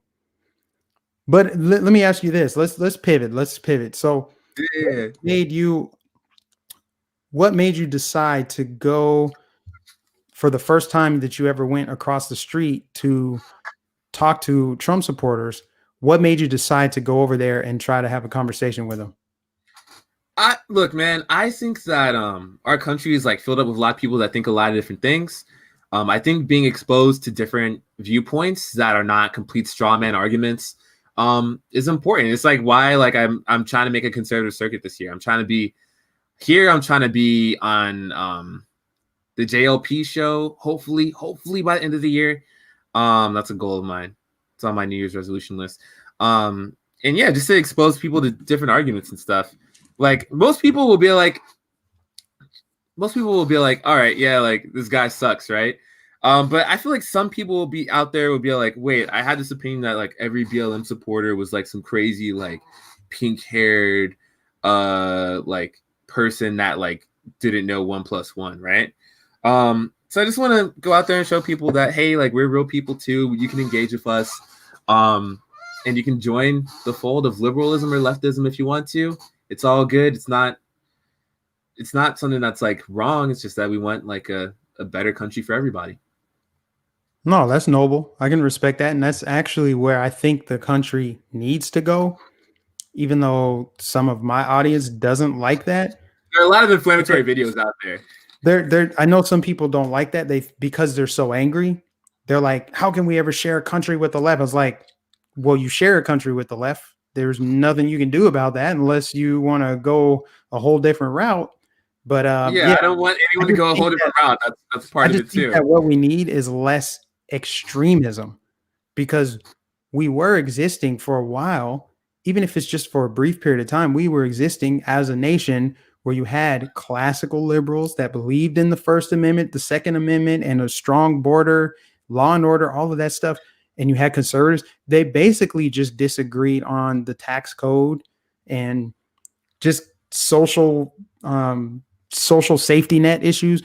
But now it's gone so extreme where it's like it's gone so extreme to where it's like 1619 Project, and they're cramming down all this propaganda. And I'm actually not entirely sure what the 1619 Project is. Like, I only saw the PragerU video on it, so I'm assuming it's a good thing. I don't know. I didn't see a PragerU video. I don't really watch PragerU stuff. I used to a lot when I first started my YouTube channel. I just saw it as a way to just learn a bunch of different stuff. My brain has always been a sponge for knowledge. So like I actually even subscribe to some left-wing stuff. It's not like I'm just going to sit there and watch Fox News. I watch secular talk every now and then. Oh, Kyle Kulinski. Okay. I do watch, but I don't agree with him. He's just somebody that I feel like I can listen to what he has to say, because he's not always like, how do I put it? I don't feel like he's attacking me for my views. He's just feels very strongly about his views. And actually, I agree with him on some things. He will call out the establishment. He called out like Nancy Pelosi. And I just don't like to live in an echo chamber. Right? I feel like too many people just want to hear what confirms what they already believe. They never want to be confronted with information that contradicts what they currently believe. And I think that that's not healthy. I think you should have a well-rounded balance and a well-rounded perspective in order to properly view the world. But that's just my opinion. And I think that that's just kind of why I listen to some stuff on the left. But that's cool, man. I don't even listen to secular talk, but that's cool, man. I actually like to have, and I don't listen to it all the time. I was listening to him more during the Democrat primaries because he was a big Bernie Sanders guy, and I wanted to hear him attack the chosen candidate, which was Joe Biden, obviously, because they rigged the primaries against Bernie in 2016 and in 2020. And I knew I would agree on a corrupt political system. Where we disagree is his solution is government. My solution is less government. I want the government less involved in my life. And I think that a lot of the problems in our country would go away, cease to exist, or begin to fade if we had less government involvement. But with communism, I'm not a communist, but like with communism, it's like a stateless society, right? Communism? That's what they say, but there's always a political ruling class. There always is. It's stateless, stateless, classless, and no fiat currency that we exchange for goods. The problem with communism is you can't opt out. You have to participate. At least with capitalism, at least this system that we have, you don't. But it's stateless. You don't. It's not stateless because it's basically everybody's equal. Everybody's equal. Yeah, there's no class. Like. You can't can't be like I'm above everybody else because there's literally no concept of class in society. I like the idea that you can ascend based on your talents, your skills, your abilities, as opposed to, well, everybody gets the same thing. It's like we can't all be rich, so let's all be poor. Let's all have the same amount of food. Let's all have the same amount of. It's basically rationing. Yeah, what's the point of ascending? So many people. Like you described ascending, right? You can't ascend. Excelling. Do you mean like in your own personal and spiritual endeavors, or do you mean like monetarily? Like, what do you mean by excelling? Yeah, like if you are an athlete, that's an example. No, you can excel under communism. Yeah, you can excel under socialism and communism, bro. Oh my gosh! I can't go there. I can't go there with you. I don't know if you think it's like some sort of like some sort of like dictatorship, but like we've never seen a true communist society, a society that has no state, so that means like no governing body, no class, which means there's no poor or rich. It's just one class, like no class. Do you know why? Because it's not possible. It's not possible to have no government and call it communism. You can have no state. There'd be no state. If you were to get rid of the government right now, you would just have a power vacuum that gets taken over by criminal cartels and different. Yeah, I don't think it's possible right now. In the Middle East, when we engaged in all those wars and we toppled those leaders like Gaddafi in Libya, it led to a power vacuum. It actually led to more deaths when you toppled that leader. Yeah, that was not communism. I just want to tell the chat that was not communism. We've never seen communism on the earth. Libya was not communist. I don't know what their political system was, but once that leader was gone, once they upended that system, it created a power vacuum. So if you got rid of the government right now in the United States, no. I don't think any maybe tankies, but like I don't think any communist person that or someone that's like communist leaning is for that. What Marx said was that he wanted Medicare for all. That would have to be regulated. Medicare for all means somebody has to hold surgeons and dentists and doctors and the medical system accountable and make them perform surgeries, make them provide health care to everybody. They have no choice. That it requires government. It requires a ruling class. It requires government because you have to regulate that. That's what I'm saying. People are not everyone's a doctor for the money. Some people legitimately just want to help people out, like medically. Doctors aren't doing it for money. I'm saying that not every doctor is doing it for money. How many doctors would go to school and put themselves through hell for that many years decades sometimes for free. So if that's the case, then why does an organization like Doctors Without Borders exist? Why do doctors what? Why do Doctors Without Borders exist? Like Doc- let's look at how much they make in a year. A doctor at Doctors Without Borders. I don't believe it's much. I believe it's Doctors like Without Borders. I've never even heard of that. What is that? for real. They're a pretty big org. Doctors Without. I've never heard of it. Doctors Without Borders. All right. So they're global force responders to emergencies, epidemics, and natural disasters. They go to like places. Say like remember the tsunami back in like 2005. Doctors Without Borders would go at a place like that. How do they pay their bills? Donations. It's 100% donations. To my understanding, Doctors Without Borders is like I would have to do research on that because I find it hard to believe that somebody went to school for that long and is either A, not getting paid anything, or they're not getting paid up to their standard of what they should be getting paid based on their skills. find a role. So let's career opportunities and benefits. Or so what is the compensation for this stuff, man? Like that's what I'm curious about. So you don't know. See, you don't even know, bro. You no. What I'm saying is, Doctors Without Borders is like no. All right, let me see. All right, let's see. Doctors Without Borders, doctor pay. What I'm saying is that like a company like or an organization like Doctors Without Borders has more of a humanitarian goal in mind versus a profit goal, like a profit motive. You know. What's wrong with profit? I feel like. I mean. People say capitalism is greed, but I feel like socialism is greed. Oh Lord! It says that the starting gross monthly salary is $2,039 per month. So they get a salary. So they're working for money. They're working for money. $2,000 a month is nothing. Like, but you said that they would work for free. They're working for very little cash. They're working for money, though. They wouldn't do it for free. They would not do it for free. That's not all right. It's not for free, but brother, man. $2,000 a month is nothing. Like it's like there's so many people that like you can make more like that as like maybe not as an actually I've seen internships pay more than that. I have like honest to God seen internships pay more than $2,000 a month. Wow.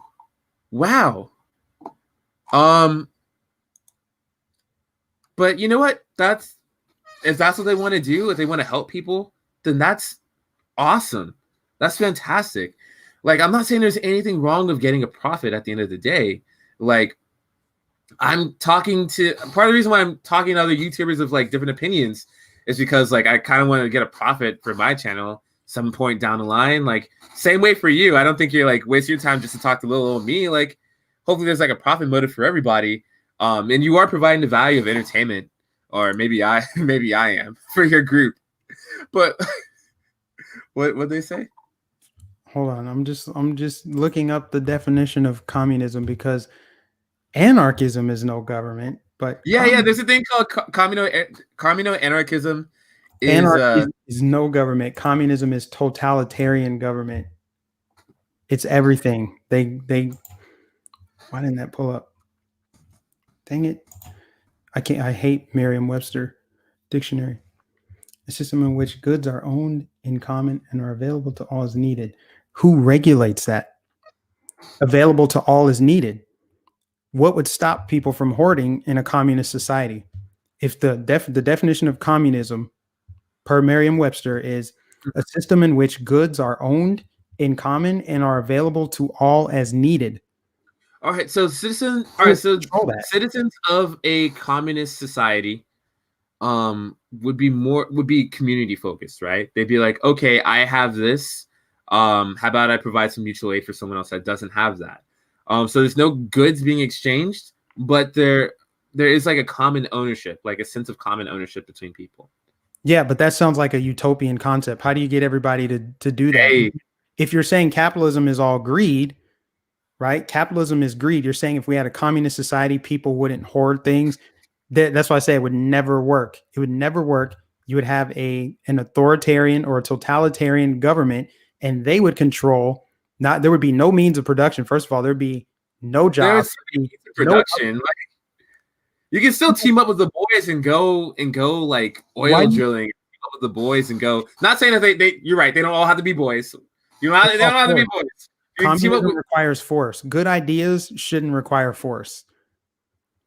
And that's why I disagree with that's why I disagree with what the guy was just talking about, secular talk. That's why I disagree with leftists. I have friends that are on the left that they agree. They think that the government is broken, but their solution is more government. They're like, we need Bernie Sanders to do it. We need Ocasio-Cortez. They have the answers. They can save society. It's like nowhere on earth. This is the most free and prosperous nation to ever exist, and that's why people flee authoritarian governments and want to come here. This is why people. That's not true. This is why people. This is not the freest society on earth. Name the country. Which country has more freedom than the United States? All right, so there's an economic model called social democracy. Name the country. Please name the country that has more freedom. Don't try to conclude this. Name Norway has more freedom. More freedom. Yeah. All right. Let's look. All right. If we were to Google something like no, you said it. I want to hear your defense without you having to do a bunch of research on the spot. This is the problem. You've been making all these claims and you don't have the research to back it up right on spot. Explain to me. I'm not gonna have an assortment of links to just like type in the URLs like Rayman style, man. Like look, Norway is more free than the United States. Yeah, what I'm saying is not true. No. All right. So I'm defining freedom as a way of like moving between economic ladders, right? So when I say that, I'm suggesting that Norway, it's easy to move from like a low class position in society to a higher class position, or at least a middle class from a lower class, because there's a stronger and a more efficient social safety net, economic safety net, that is. The United States, ours is garbage compared to other countries. We've seen that in 2020. Like, how come Norway doesn't have a lot of like CEOs or not CEOs? How come they don't have like a strong entrepreneurial class of people there? How come every meaningful invention you can name came from the United States of America? Whether you're talking about electricity, whether you're talking about the internet, Facebook, the iPhone, air conditioning, all the refrigerators. We have invented everything in this country. Everything. We've improved the world. We've improved the world. Everything that we're using right now, the internet, this microphone, the camera, the light, all of this stuff, this keyboard, all came from the ingenuity and entrepreneurship of the United States of America. It's just true, because people have the freedom to use their God-given skills and abilities to improve the society. This is why people flee other countries where they don't have that to come here. There's a reason why people don't flee to Norway. People don't flee to these other places. And I knew you were going to use a Nordic model. I just had a feeling you would use one of those countries that is racially homogenous. It's a tiny country. If it's Norway, I don't think that they even have a military. Like racially and culturally homogenous, man. I don't. Right, like that racial and cultural. Like they have a high level of social cohesion. They have a stronger social fabric. That does not matter when I'm talking about the systems where people escape poverty. Like, how does that matter? What do you mean? All right. When people say, yeah, the Nordic model, everyone's the same race and they're very similar culturally, so that's why they're doing better than the United States. That's like the reason why they're doing better than the United States is not because they are similar in race and similar in culture. That's the argument that their culture is different than ours. Their culture is different than ours. They don't have a lot of immigration. They have a high level of social cohesion. There's a lot more trust in the government. They don't demonize their millionaires over there. They don't demonize and try to drag down their wealthy. And everybody pays a super high tax rate. People over there pay a super high tax rate. Their quality of life is 50% of their income goes to the government, and they're all cool with it. Their quality of life is better. Over here, we're trying to become more like Venezuela. That's why people freak out. That's why when I go to these rallies, I don't know how many immigrants you talk to, but I've talked to probably thousands in the last 4 months.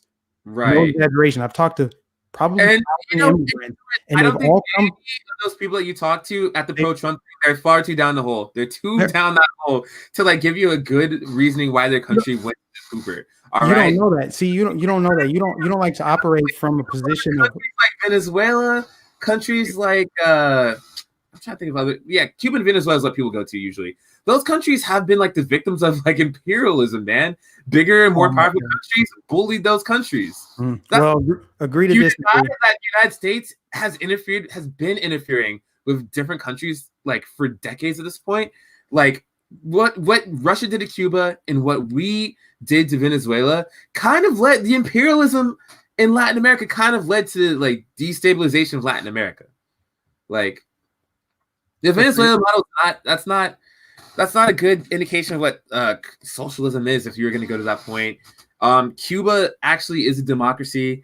It's just like a really weird like democratic platform that they work on that I can't really explain that well. And also like their literacy rates, oddly enough, are higher than ours. Whose literacy rates? Cuba has a higher literacy rate than the United States. Oh, I'm sure Cubans are so thrilled about that. Hey, we're more literate than the United States while we're like killing cows with rocks. So that But we don't you think that's like embarrassing now?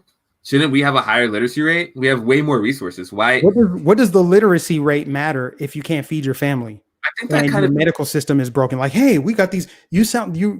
Oh, Cuba's medical system is Hold on, you're better not than let me ours. finish. You're not let me finish. I might have to mute you. I'm gonna have to mute you in a second. Sorry about that, man. You gotta let me speak, or I'm gonna have to mute you. My apologies, man. So let me make sure I understand this correctly. Yeah. You did the same thing Bernie Sanders did. A lot of communists actually do this. They look at these countries like Cuba and Venezuela, and they say, well, actually, Fidel Castro, he raised the literacy rates in Cuba. So cool.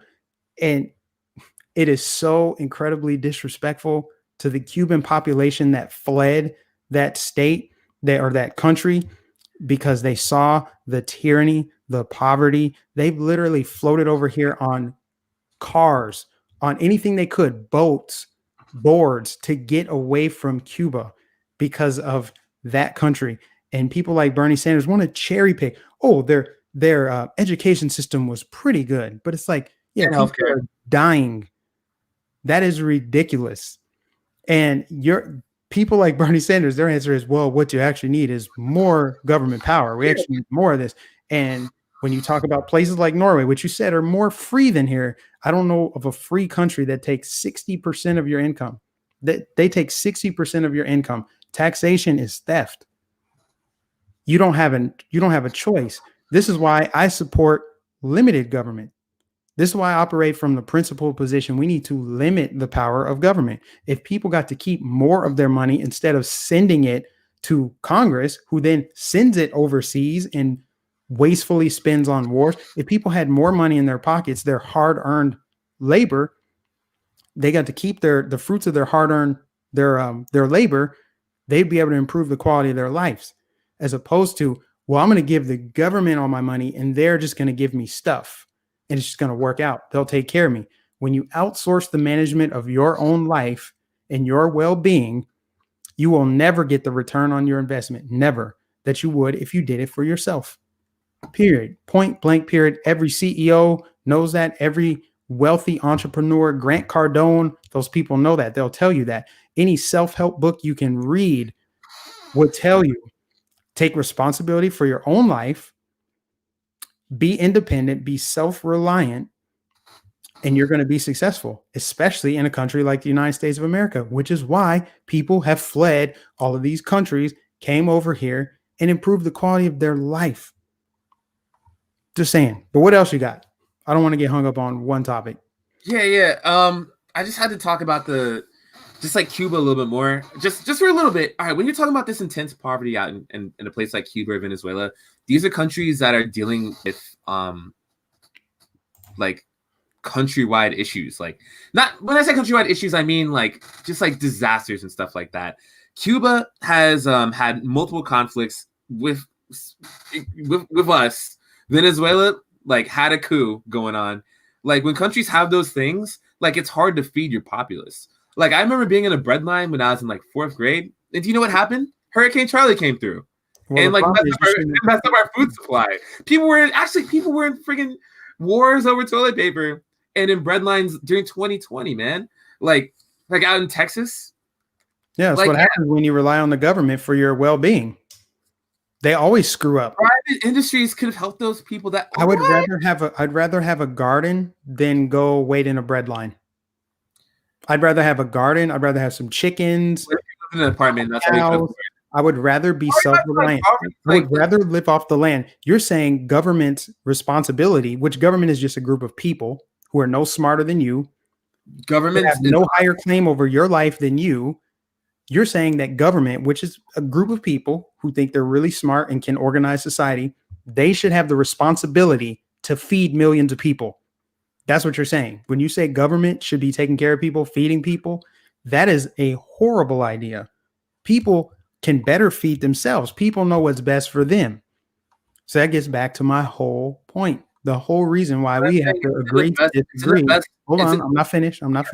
This is why we have to agree to disagree and just call it good, because I do not want the federal government, I don't want any government telling me how to live my life.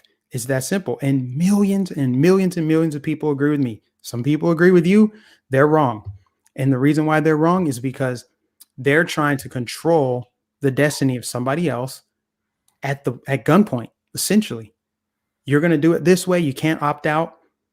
And that's why you have so many problems in states like California, states like New York. People want out. People don't want to live there, because that's basically a little mini example of what these other countries are. If California became its own country right now, it would fail pretty quickly. You know how many federal bailouts they get? New York gets bailouts from the federal government, which means we have to, in Florida, we have to send our tax money, our federal tax money, to bail out their mismanagement of their budget. If you look at Ron DeSantis versus Andrew Cuomo, the budget is balanced in Florida. In New York, they're in debt. They mismanaged the pandemic. They mismanaged taxes. People can't afford to live there. They have more crime, more drugs, more poverty. Same population. They're about 20 million people. Same as Florida, 20 million people. If you look at Texas versus California, Texas is doing much better than California. California, a place where it's 100% liberal controlled. There's no Republican in sight to blame. In California, they have some of the worst schools in the nation, most homelessness in the nation. They have the highest property tax, highest gas tax, highest sales tax, highest income tax. But you have more homeless people. How is it that the government's collecting more tax money and more people are becoming homeless there? Where's that money going? Where's that money going? I'm just saying, Maxine Waters, $80 million net worth, Nancy Pelosi, $50 million. Come on, man. Let's be real here. The corruption is real. Human beings are going to be corrupt with power. Saying a whole lot of things, my man. All right, so like bringing up like Maxine Waters and Nancy Pelosi's like net worth. For your followers that just don't know that much, like that would be painting in like a picture of them like siphoning off tax dollars to like put in their pockets, right? They would never do that. No, but like that kind of like suggests that idea, and I just want to dispel that like real quick. But like when you're talking about like a place like California or of New York, if they were no longer part of the United States, then the country's GDP, the GDP of the United States would go down. Our gross domestic product would go down. I'm talking about how those states would do on their own. The GDP doesn't put food on the table in the ghetto. If the GDP mattered, if you're saying the GDP would go down in the United States of America, that has nothing to do with what's going on in those areas. Are you denying trickle-down economics? I'm talking about those areas. All right, so that's a straw man argument. When did I ever say anything about trickle-down economics? What are your thoughts on it? You don't really vibe with it? You don't really vibe with trickle-down? Trickle-down economics? Yeah. I believe that, like I said in the beginning, people are going to succeed or fail on their own merits. That's the way it always has been. That's the way it always will be. There will never be equal outcomes in society. No matter how many times you try to engineer society, it will fail 100% of the time. It will never, ever, ever happen. It will never happen because people are different. People, let me finish. People are different. You could have 4 kids growing up in the same household with the same amount of love and money and resources. And those 4 kids are going to have different outcomes in their life. One might be a doctor, one might be a drug addict, one might drop out of high school and have 2 kids. They're going to have different outcomes because their personal choices, their skills, their abilities, the decisions that they make are going to have an outcome on their life.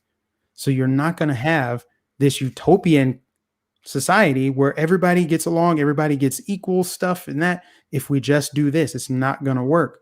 It's the same is true in the animal kingdom, man. You don't work, you don't eat. If that wolf doesn't hunt, that wolf is not going to eat. You got to work for what you get in this world. Nothing's promised to you, nothing's owed to you, nothing's going to be given to you.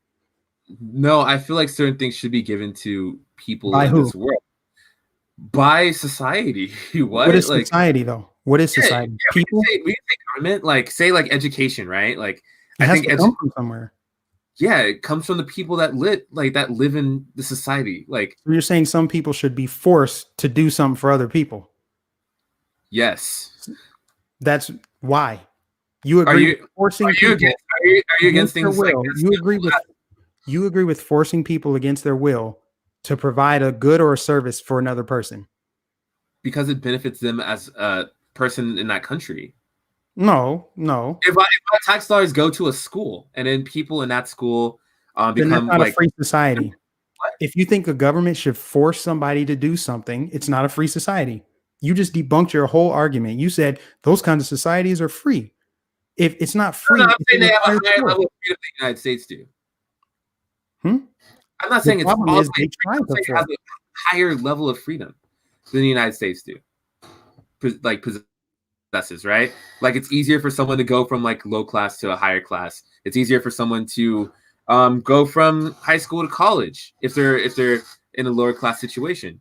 Easier to start a business, get rich, all that. Here. No, I was saying in like the Nordic model countries, but yeah. Okay. Well, so are you against things like are you against things like public good goods like so you agree with slavery? That's crazy. You think that's slavery? You think that paying taxes is slavery? I think it's slavery to force people against their will to do labor. Oh, hold on. Let me just look up the definition just to back it up. Hold on. I still got Merriam-Webster pulled up. Slavery. Hold on. Okay, I'm just gonna bring up the definition of taxes then. No, not talking about taxes. We're talking about forcing people to provide goods or services against their will. That is slavery. No, I'm talking about everybody. I want everybody to put a 1 in the chat if forcing people to do something against chat, their will is slavery. To pay taxes is slavery? Do you guys really think that paying taxes is slavery? Forcing someone to provide health care or education against their will. Paying taxes forcing someone to provide a good service. I'm not talking about putting someone to I'm not talking about putting a gun to someone's head and be like, yo, you better operate on this person or you die. Type of thing. I'm talking about pay your taxes. What? Taxation is theft. Who gets the money? The government. And then what? Government. Who's the government? The public? Is that which one? Government. So people give money to people. Force. Okay, so do you think that paying taxes is slavery? Is that what you're saying? No. Is that what you're equating? No. Taxation is theft, but you were talking about people should be forced to provide health care. That is you forcing someone at gunpoint, because if it's a government rule, government law, it can be backed by the threat of force. So therefore, you're saying that a doctor should have to put himself through school, have to provide surgery on that person that, let's say they were eating Doritos all day. I'm about to mute you because you keep interrupting. Don't tase me, bro. You're saying that somebody should be forced to provide health care to someone else against their will. It's force by the government, which is a group of people who you put in power to say, all right, these people I think are smart enough to figure out how the rest of us should live. So they should tell us how to live, and they should collect money from us and force people to do our bidding. I mean, that's problematic in itself. And yeah, that just proves the point. Taxation is theft. And if you're going to force somebody to provide a service against their will, that is slavery. And that's why you have so many ones in the chat right now, because I told people to put a one in there if it's slavery. Oh my God. You guys, like, the chat thinks that taxation is theft and or slavery at this point. Not slavery. That's a straw man. I think you explained it not accurately, but pretty well, that you believe that taxation is theft. Yeah, taxation is theft. I'm trying to read some of the chats here. Somebody asked if you were funded. I wish not yet.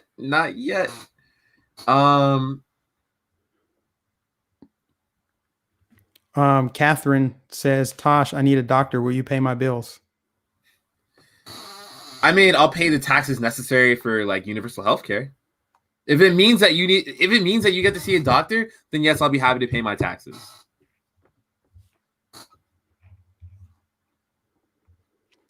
You got it, Catherine.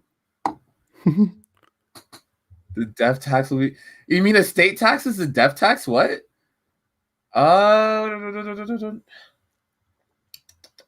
Taxation is theft, bro. Anyway, he's busy acting stupid. Busy acting stupid. Ask him if he has a job. Yeah, you go to jail if you don't pay taxes. Taj, buy me a car. I don't know if we should have universal cars. I'm trying to make I prefer that public transit gets more popularized than how it is already. How are you going to pay for it? Taxes? But not everybody works. Not everybody pays taxes. You can still pay like sales tax and things like that. If you had universal health care right now, who's going to pay for it? We, the people, would pay for universal health care. But not everybody even works. So therefore, it's already not work. The elderly don't work. I don't want children or the elderly to work. There are people our age that don't work. Right. And they should still have adequate health care. So you're saying we should just pick up the slack for people who are lazy? Because there are lazy people who want to. There are people who are like, I want you to die. Like what? Like if you had like cancer, or if you had like a broken arm from like an accident or something, and if I'm not talking about people like that. I'm talking about people who are just lazy and don't want to work. Yeah, then okay. Yeah, I still think they should get health care. So you're fine just paying. You're fine putting yourself through all this labor, and you don't get to keep the fruits of your labor because you would rather just fund. Why don't you just go sponsor somebody who's just a loser and doesn't want to work? The amount of money that is to my name currently doesn't compare to the amount of money that can be raised through taxes for everybody in the populace. Why do we need taxes if we have so many millionaires? Why don't all these people these rich people, like Hollywood people who clamor for socialism, why don't they just redistribute their own wealth? Because why don't people do it voluntarily? Because it requires force. Right. Yeah. Why does it require force? Because that's how you incentivize people to pay their taxes. Like, but if it's the right thing, if it's the right thing to do, why don't people just do it? Because they're human beings. Like we have a proclivity. So they're human beings. Yeah. So wait, before we go any further, are you about to make this into like a big anti-communism thing, like a big anti-mutual aid type thing? Where is that where you were going? The thing is anti-communism. You're anti-freedom. I'm pro-freedom. Communism is the opposite of freedom. I think I really want healthcare to be a human right, and I want us to act like it in the next 10 years. Rights don't come from people. We were born with rights. Rights pre-existed government. Oh, you froze up. Oh, I froze? Looks like your connection is going out. I'm going to read the super chat. Hold on. Oh, crap. I can't really pronounce your name, but the last name is Karate. Thank you for the super chat. He says, dude, I'm not paying $10 more per paycheck for a bum to get free health care when I pay $100 a paycheck for mine. It's just $10 more for someone to live. What? You're like, no, $10 extra for someone to live? So you're a big fan of people just being lazy. Well, how about this? Guys? Everybody in the chat. I'm a fan of people not dying if they share the We're going to have Tajy society where healthcare is free for everyone. And how about none of us? Let's just boycott working. How about this? Let's have your society, and then I'm going to stop being a taxpayer immediately. And I'm going to encourage everyone else Why hey would you guys, boycott working? healthcare is free because why? Why would I need to work if I can get you can pay for me? I mean, I'm there's gonna other tell reasons. everybody I know, like, hey, There's other reasons to work besides I like met healthcare. What? I met this guy named Taj, and he said that he's okay paying all of our bills. He'll pay our rent, he'll pay our healthcare, he'll pay for food, and we don't even have to work, no strings attached. I'm gonna spread the word. This is the gospel. Let me spread the word. Let me tweet it out right now that you're gonna pay with your taxes all of our stuff so we can stop working. Why It'd work be, if I don't have to? it would be us doing it collectively. Oh, so it requires everybody to participate. Yeah. Oh, but you just said it's okay if people don't want to participate. You Oh, just said someone's if like, somebody if you're saying if someone's like a bum and they don't qualify for an income tax, they'd still be paying taxes and things like no, sales no, I'm talking tax. about people who Like do if they bought a qualify. cheeseburger, they would pay a tax on it. No, Like, I'm talking about people who want to be lazy and be taken care of. I would join that class. If the government decided tomorrow, hey, everything's free, you don't have to pay for it, everything's free. I'm going to be like, well, what's the point of me going to work? I'm just going to chill. I mean, people go to work and do things for more than just like an economic incentive. Like, just like when I talk about Doctors Without Borders and how those doctors went out through all that school just to work for $2,000 a month. People do things, believe it or not, like without the economic incentive. Yeah, but like, they're doing that for 2,000 a month. like, They're not doing that for free. that's butt kiss compared to what doctors make. They're Like, not doing it I'm for a free. healthcare staffer. They're choosing, but it's still a choice. Doctors make buttloads of money right now, like insane amounts of money. Like, go talk to a surgeon right now and ask him, a brain surgeon, a neurosurgeon. Go ask him, hey, would you do this all again for free? Would you put yourself through med school and take all those brain busting exams to work for free? I mean, if they're working right now in the United States, I'd probably assume they'd say Nobody nope. would spend all that time going through school, doing all that stuff to work for free. You can't win this, dude. You cannot. You should wait, give up. wait. So can you relay to me my argument of your understanding of it one more time, just so I can like clear up any hiccups in there? Which part of it? What's your understanding of my argument that you're making right now? My understanding of your argument is people should get, you're basically saying that there are basic human rights that come from the government, right? Because the government has to declare healthcare as a human right because healthcare is a service that is provided by other people in the healthcare industry. If you don't have those people, there is no healthcare. So therefore, the government declaring that healthcare is a human right means that it has to be provided to everyone on a mandatory basis. Everyone gets it. And then you're also saying it should be free. People don't have to work for it. They should just get it. So I'm saying, I think that people hold on. That's why I responded with, well, if that's the case, why would I ever go work again? If I can get and this applies to everything else too, rent, food, those are all things that people like AOC say is a human right. If food is a human right, if healthcare is a human right, if housing, I mean, you can't say healthcare is a human right and not say food's a human right, because if you don't have food, you don't need healthcare because you're dead.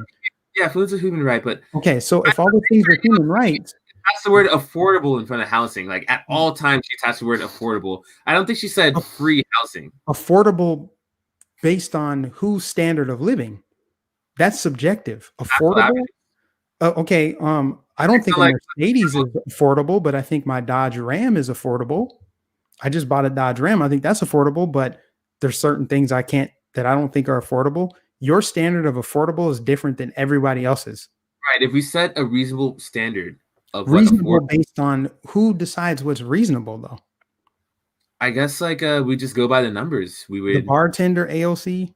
I'm sorry, I just no. The Congresswoman AOC, the Congresswoman, whose office was ransacked by Trump supporters. AOC, yes, that AOC believes in affordable housing with the word affordable attaches, and you still have to pay for it if you're an adult.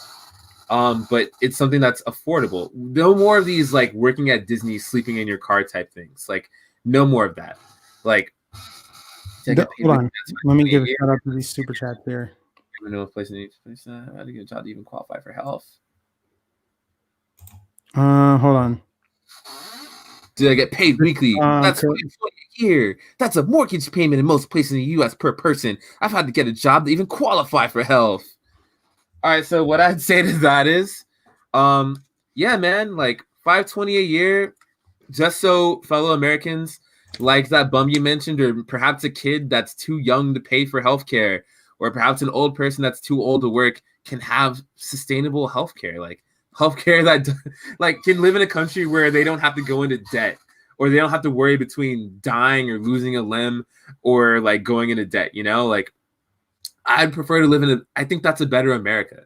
Like, do you think it's a better America where you pay an extra $520 a year, and then certain people in your community members die because you don't want to pay $520 a year? Like, is that the world and the country that you want to live in? I want to live in something better for my countrymen, for everyone in this chat.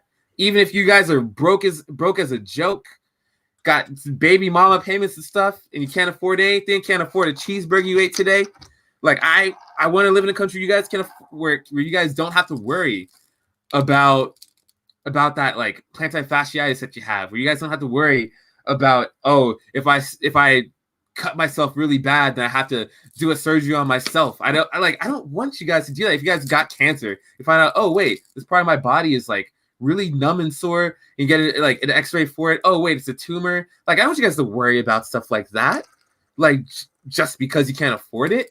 Like, that doesn't sound like it's a humanitarian society to me, man. It does not sound like the United States. Like, I want to be in a country where we give a shit about each other. Sorry for cussing. I apologize. No, you're fine. That's only like the second cut. I mean, I just wanted to keep the profanity to a minimum. Sorry, I felt like there would be at least one. Jeff, what's up, man? So that's fine. Yo, Jeff in the chat. What's up, baby? Juliana says, we, the American people, get our rights from God, not government. Keep up the amazing work, Mike. Thank you, Juliana. I appreciate to pay your taxes. I appreciate you, Juliana. Rights do pre-exist government. I'm sorry. Right. Yeah, rights do pre-exist government. You know, I'm a Christian myself, man. And I remember very clearly in that one part of the Bible where I think it's the substitutes. What's the group that's like kind of like the scientific Christian people? They're like, oh, Jesus, do we pay taxes? And he's like, give to Caesar what is Caesar's, and give to the Lord what's the Lord's. Give to Caesar means your taxes, bro. Like, that's paying your fair share in this country. When you live in the roads that if you drive the roads that we drive on, sit down and fish in our parks and in waters that we protect, and do everything else that like the government provides, then yeah, you got to pay into that as well. The government doesn't provide the water. The water was already there. Protection for that water. Like you yourself said that if we were a stateless society, then we'd have outside and inside forces taking over that power vacuum, right? Well, the water, like if you go to the beach, like Cocoa Beach, Daytona Beach, whatever beach, right? Then like those waters to a certain miles out there are protected by our own Navy, by our Coast Guard, you know, like that comes from tax dollars. Like public goods are a thing for a reason. Oh, I agree with that. Public goods. I agree with the fire department. I agree with the police department because those are public utilities. Well, those are public utilities, meaning regardless of your class, regardless how much money you make, if you call the police, they're going to be there. If your house is on fire, it doesn't matter how much money you make, the fire department is going to come. Right. I agree with that. Now, in the military too, I agree with that because protecting our borders, keeping us sovereign nation, all that stuff. I agree with that. It's when you get into the weeds of welfare, things that do not benefit everybody, things that not everybody even wants, things that not everybody benefits from. That is when it's problematic. Not everybody benefits from the police, but I still think we should have a police force. Everybody benefits from the police because they keep the streets safer, right? There's a reason why people aren't going door to door. And of course, the Second Amendment is a big part of that too. There's a reason why thugs don't just go door to door, just ransacking and shaking down people. There's a reason why that old lady can go for a walk in her neighborhood at night, depending on where it is, of course, because if somebody accosts her, if she doesn't have her gun or whatever, she can call the police. People can call the police. That is a public utility. Right. You know, and I see the benefit of that. Right. I'm glad you do. The same thing as a social safety net. That is not a social safety net. That is a community utility that literally 100% of people benefit from the fire department. 100% of the people benefit from paramedics. I mean, hopefully you don't have to benefit from them because that means you're not in danger. Yeah. But that But I prefer you that, need like, them, they're there. So that makes sense. But when you're talking about everybody should get their rent paid, rent should be free and all this other stuff is free. It's like you talked about the roads too. The private sector, just so you know, by the way, could do things 100,000 times better than the government. I'll give you a good example. The DMV. The DMV sucks. Every time you move, you gotta take off work. You gotta go sit in an office, of course, before COVID, to mhm. change numbers on a piece of plastic. Every time you change your address, you got to go sit in an office, pay $70, and they charge you a fee if you pay with your credit card. It's like the private sector could handle that. Private sector could do things so much more efficiently and better, and they would improve their systems if you had private sector handle that kind of stuff. But every time the government takes ownership or takes control of a system, it sucks. It gets worse. There's no incentive to change or improve. It's just the truth. Yeah, I feel like I've heard that in a Stossel video before back in high We're also school. on 20 mil. Oh, here's a good super chat right here. I'll let you read it. All right. I'm talking to you. Listen, Miyagi, man, I'm sorry for imitating your voice badly. I don't know what your voice sounds like, but I'm having fun reading it. Dude, wake up. We're already in debt by $20 trillion. Where are we getting the funding? At this point, we're borrowing against our own GDP from here. Appreciate it, Miyagi.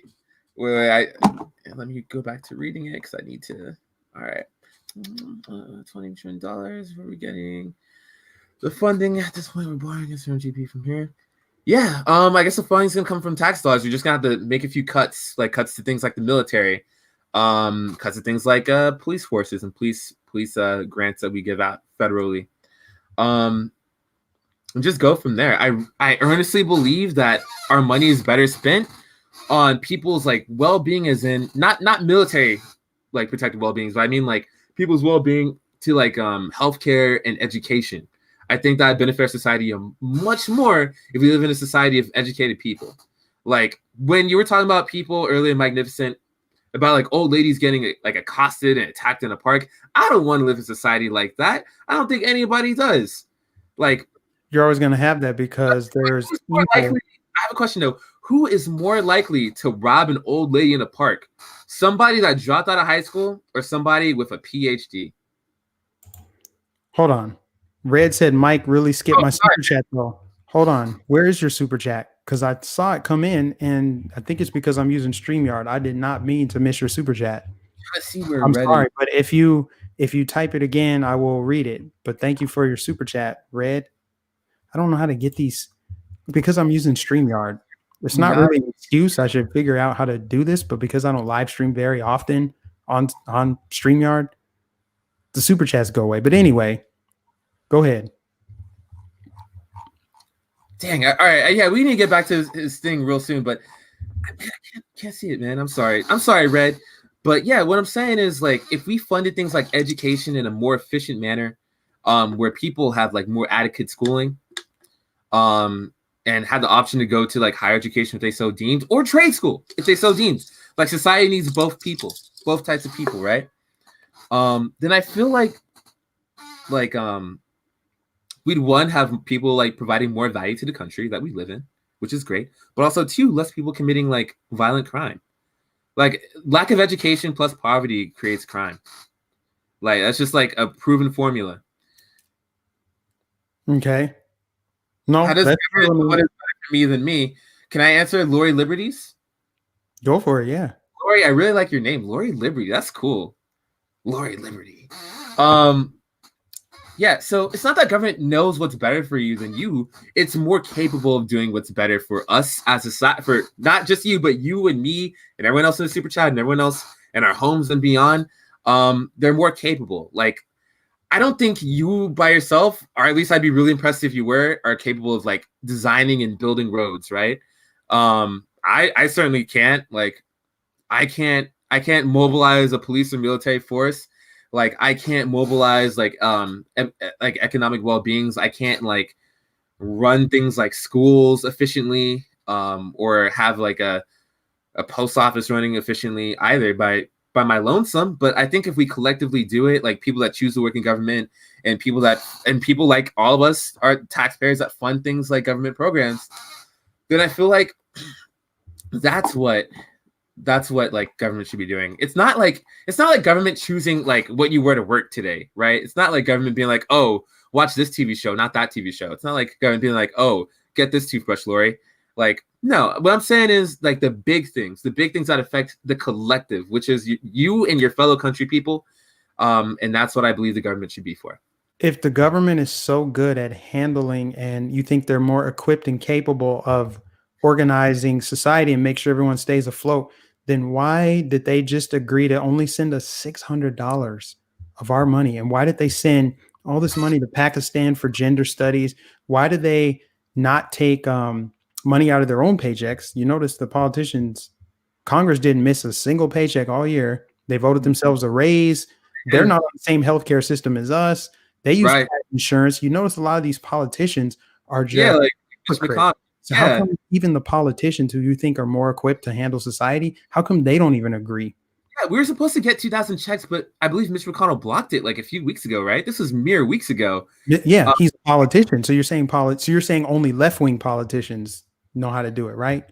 No, Nancy Pelosi held up aid too. I know you're trying to make this about left and right. I'm making this about government versus people. I saw what you did there. We elect the government. That is our choice to elect people.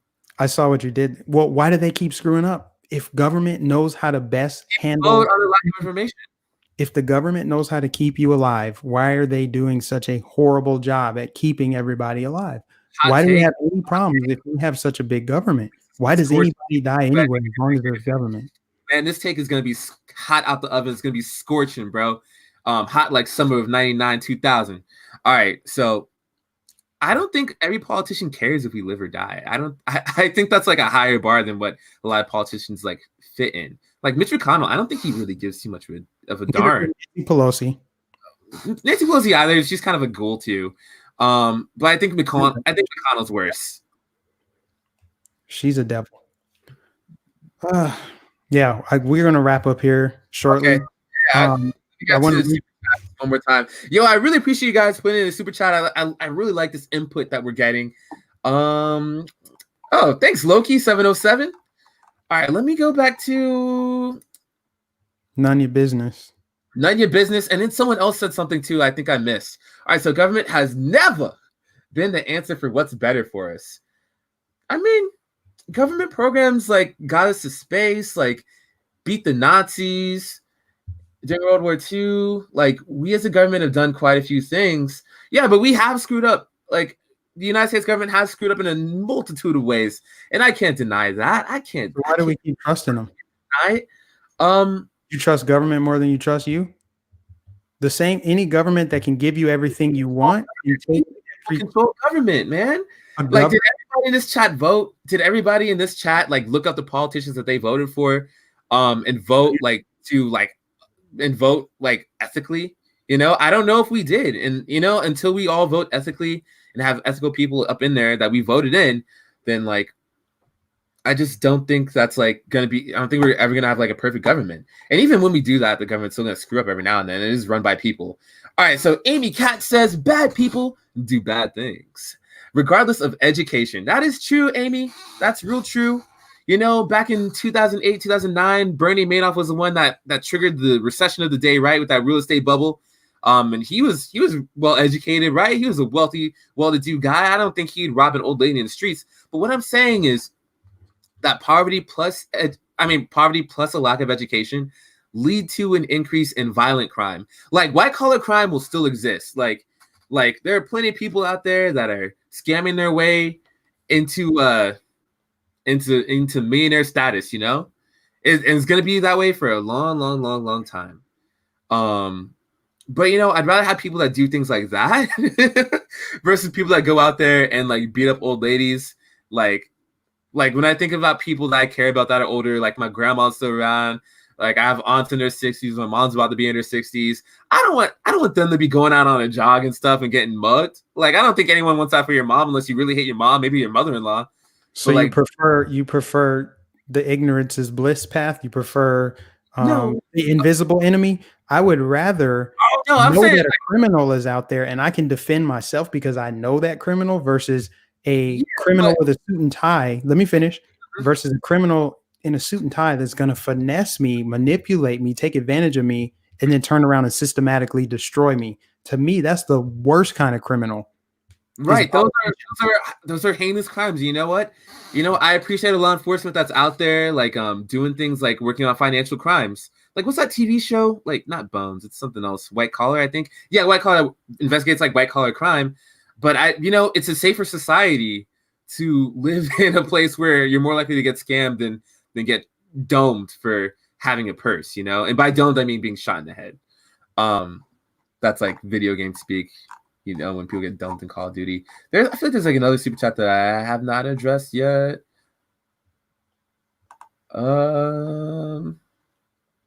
Yeah, Peak Rogue's they're like, Mike, you need a smarter debate partner. yeah, I don't agree with people saying that. That's kind of they're disagreeing with you, but look, man, you seem like a smart guy. You're open to having conversations, which is Start forgetting. amazing. And so I just want to kind of close with this. We got to agree to disagree on a lot of things. I don't think that you're stupid or dumb. I think you have terrible ideas. I think you're wrong about a lot of stuff, but I also think you can learn. I mean, at one point in time, I thought a lot of the stuff that you think right now, I thought that that would maybe make sense, Mhm. but it's contrary to who I am. But I'm thinking like, okay, of course. Why shouldn't everybody get health care? Why shouldn't this be like a perfect world? But it's also like the world is not perfect. Humans aren't perfect. It'll never be that way. So I say all that to say you seem like a good guy. You seem real nice. I don't think any of my followers should be disrespecting you just because you're saying stuff that they think is crazy, which is a little crazy. But you know, so guys, chill out with that. It's just I Oh don't no, know. it's You all know. good. Like, you know, like, oh, thanks, LL Lewis. And it's all Yeah, about having discussions. You know what I'm saying? It's like if you're gonna call him stupid, you should be happy that I'm talking to him and educating him, right? Instead of saying you need a smarter person, you're saying like I need an echo chamber. I don't want to harp on that one person, but for the people that are going that route, because I've seen those chats throughout the night. I enjoyed this. I haven't had a debate on my channel at all, and I've had this channel for 3 years. I usually just have people on who agree, so it's nice. And I think that we need more of this in 2021 and going forward. We at yeah. least have conversations with people who have your views, and you need to conversate with people who have my views. And I commend you for doing this, for reaching out. This was Oh great. yeah, thank you. You know, 2021, I want more discussions and less destruction. Was that was corny as heck. All right. No, that's actually a good closing statement. Do you have anything else? Do you want to plug your social media? Do you want to Um, tell people where to yeah, thanks find you? guys. You guys have been rocking with us for almost 3 hours. Wow.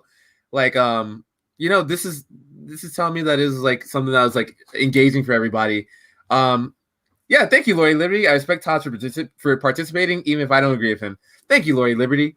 Um, yeah, so I just want us to all live in like a country that we all feel safe in, and feel where our needs are adequately met. Either it's us going up there and getting it ourselves, or electing politicians that do that for us.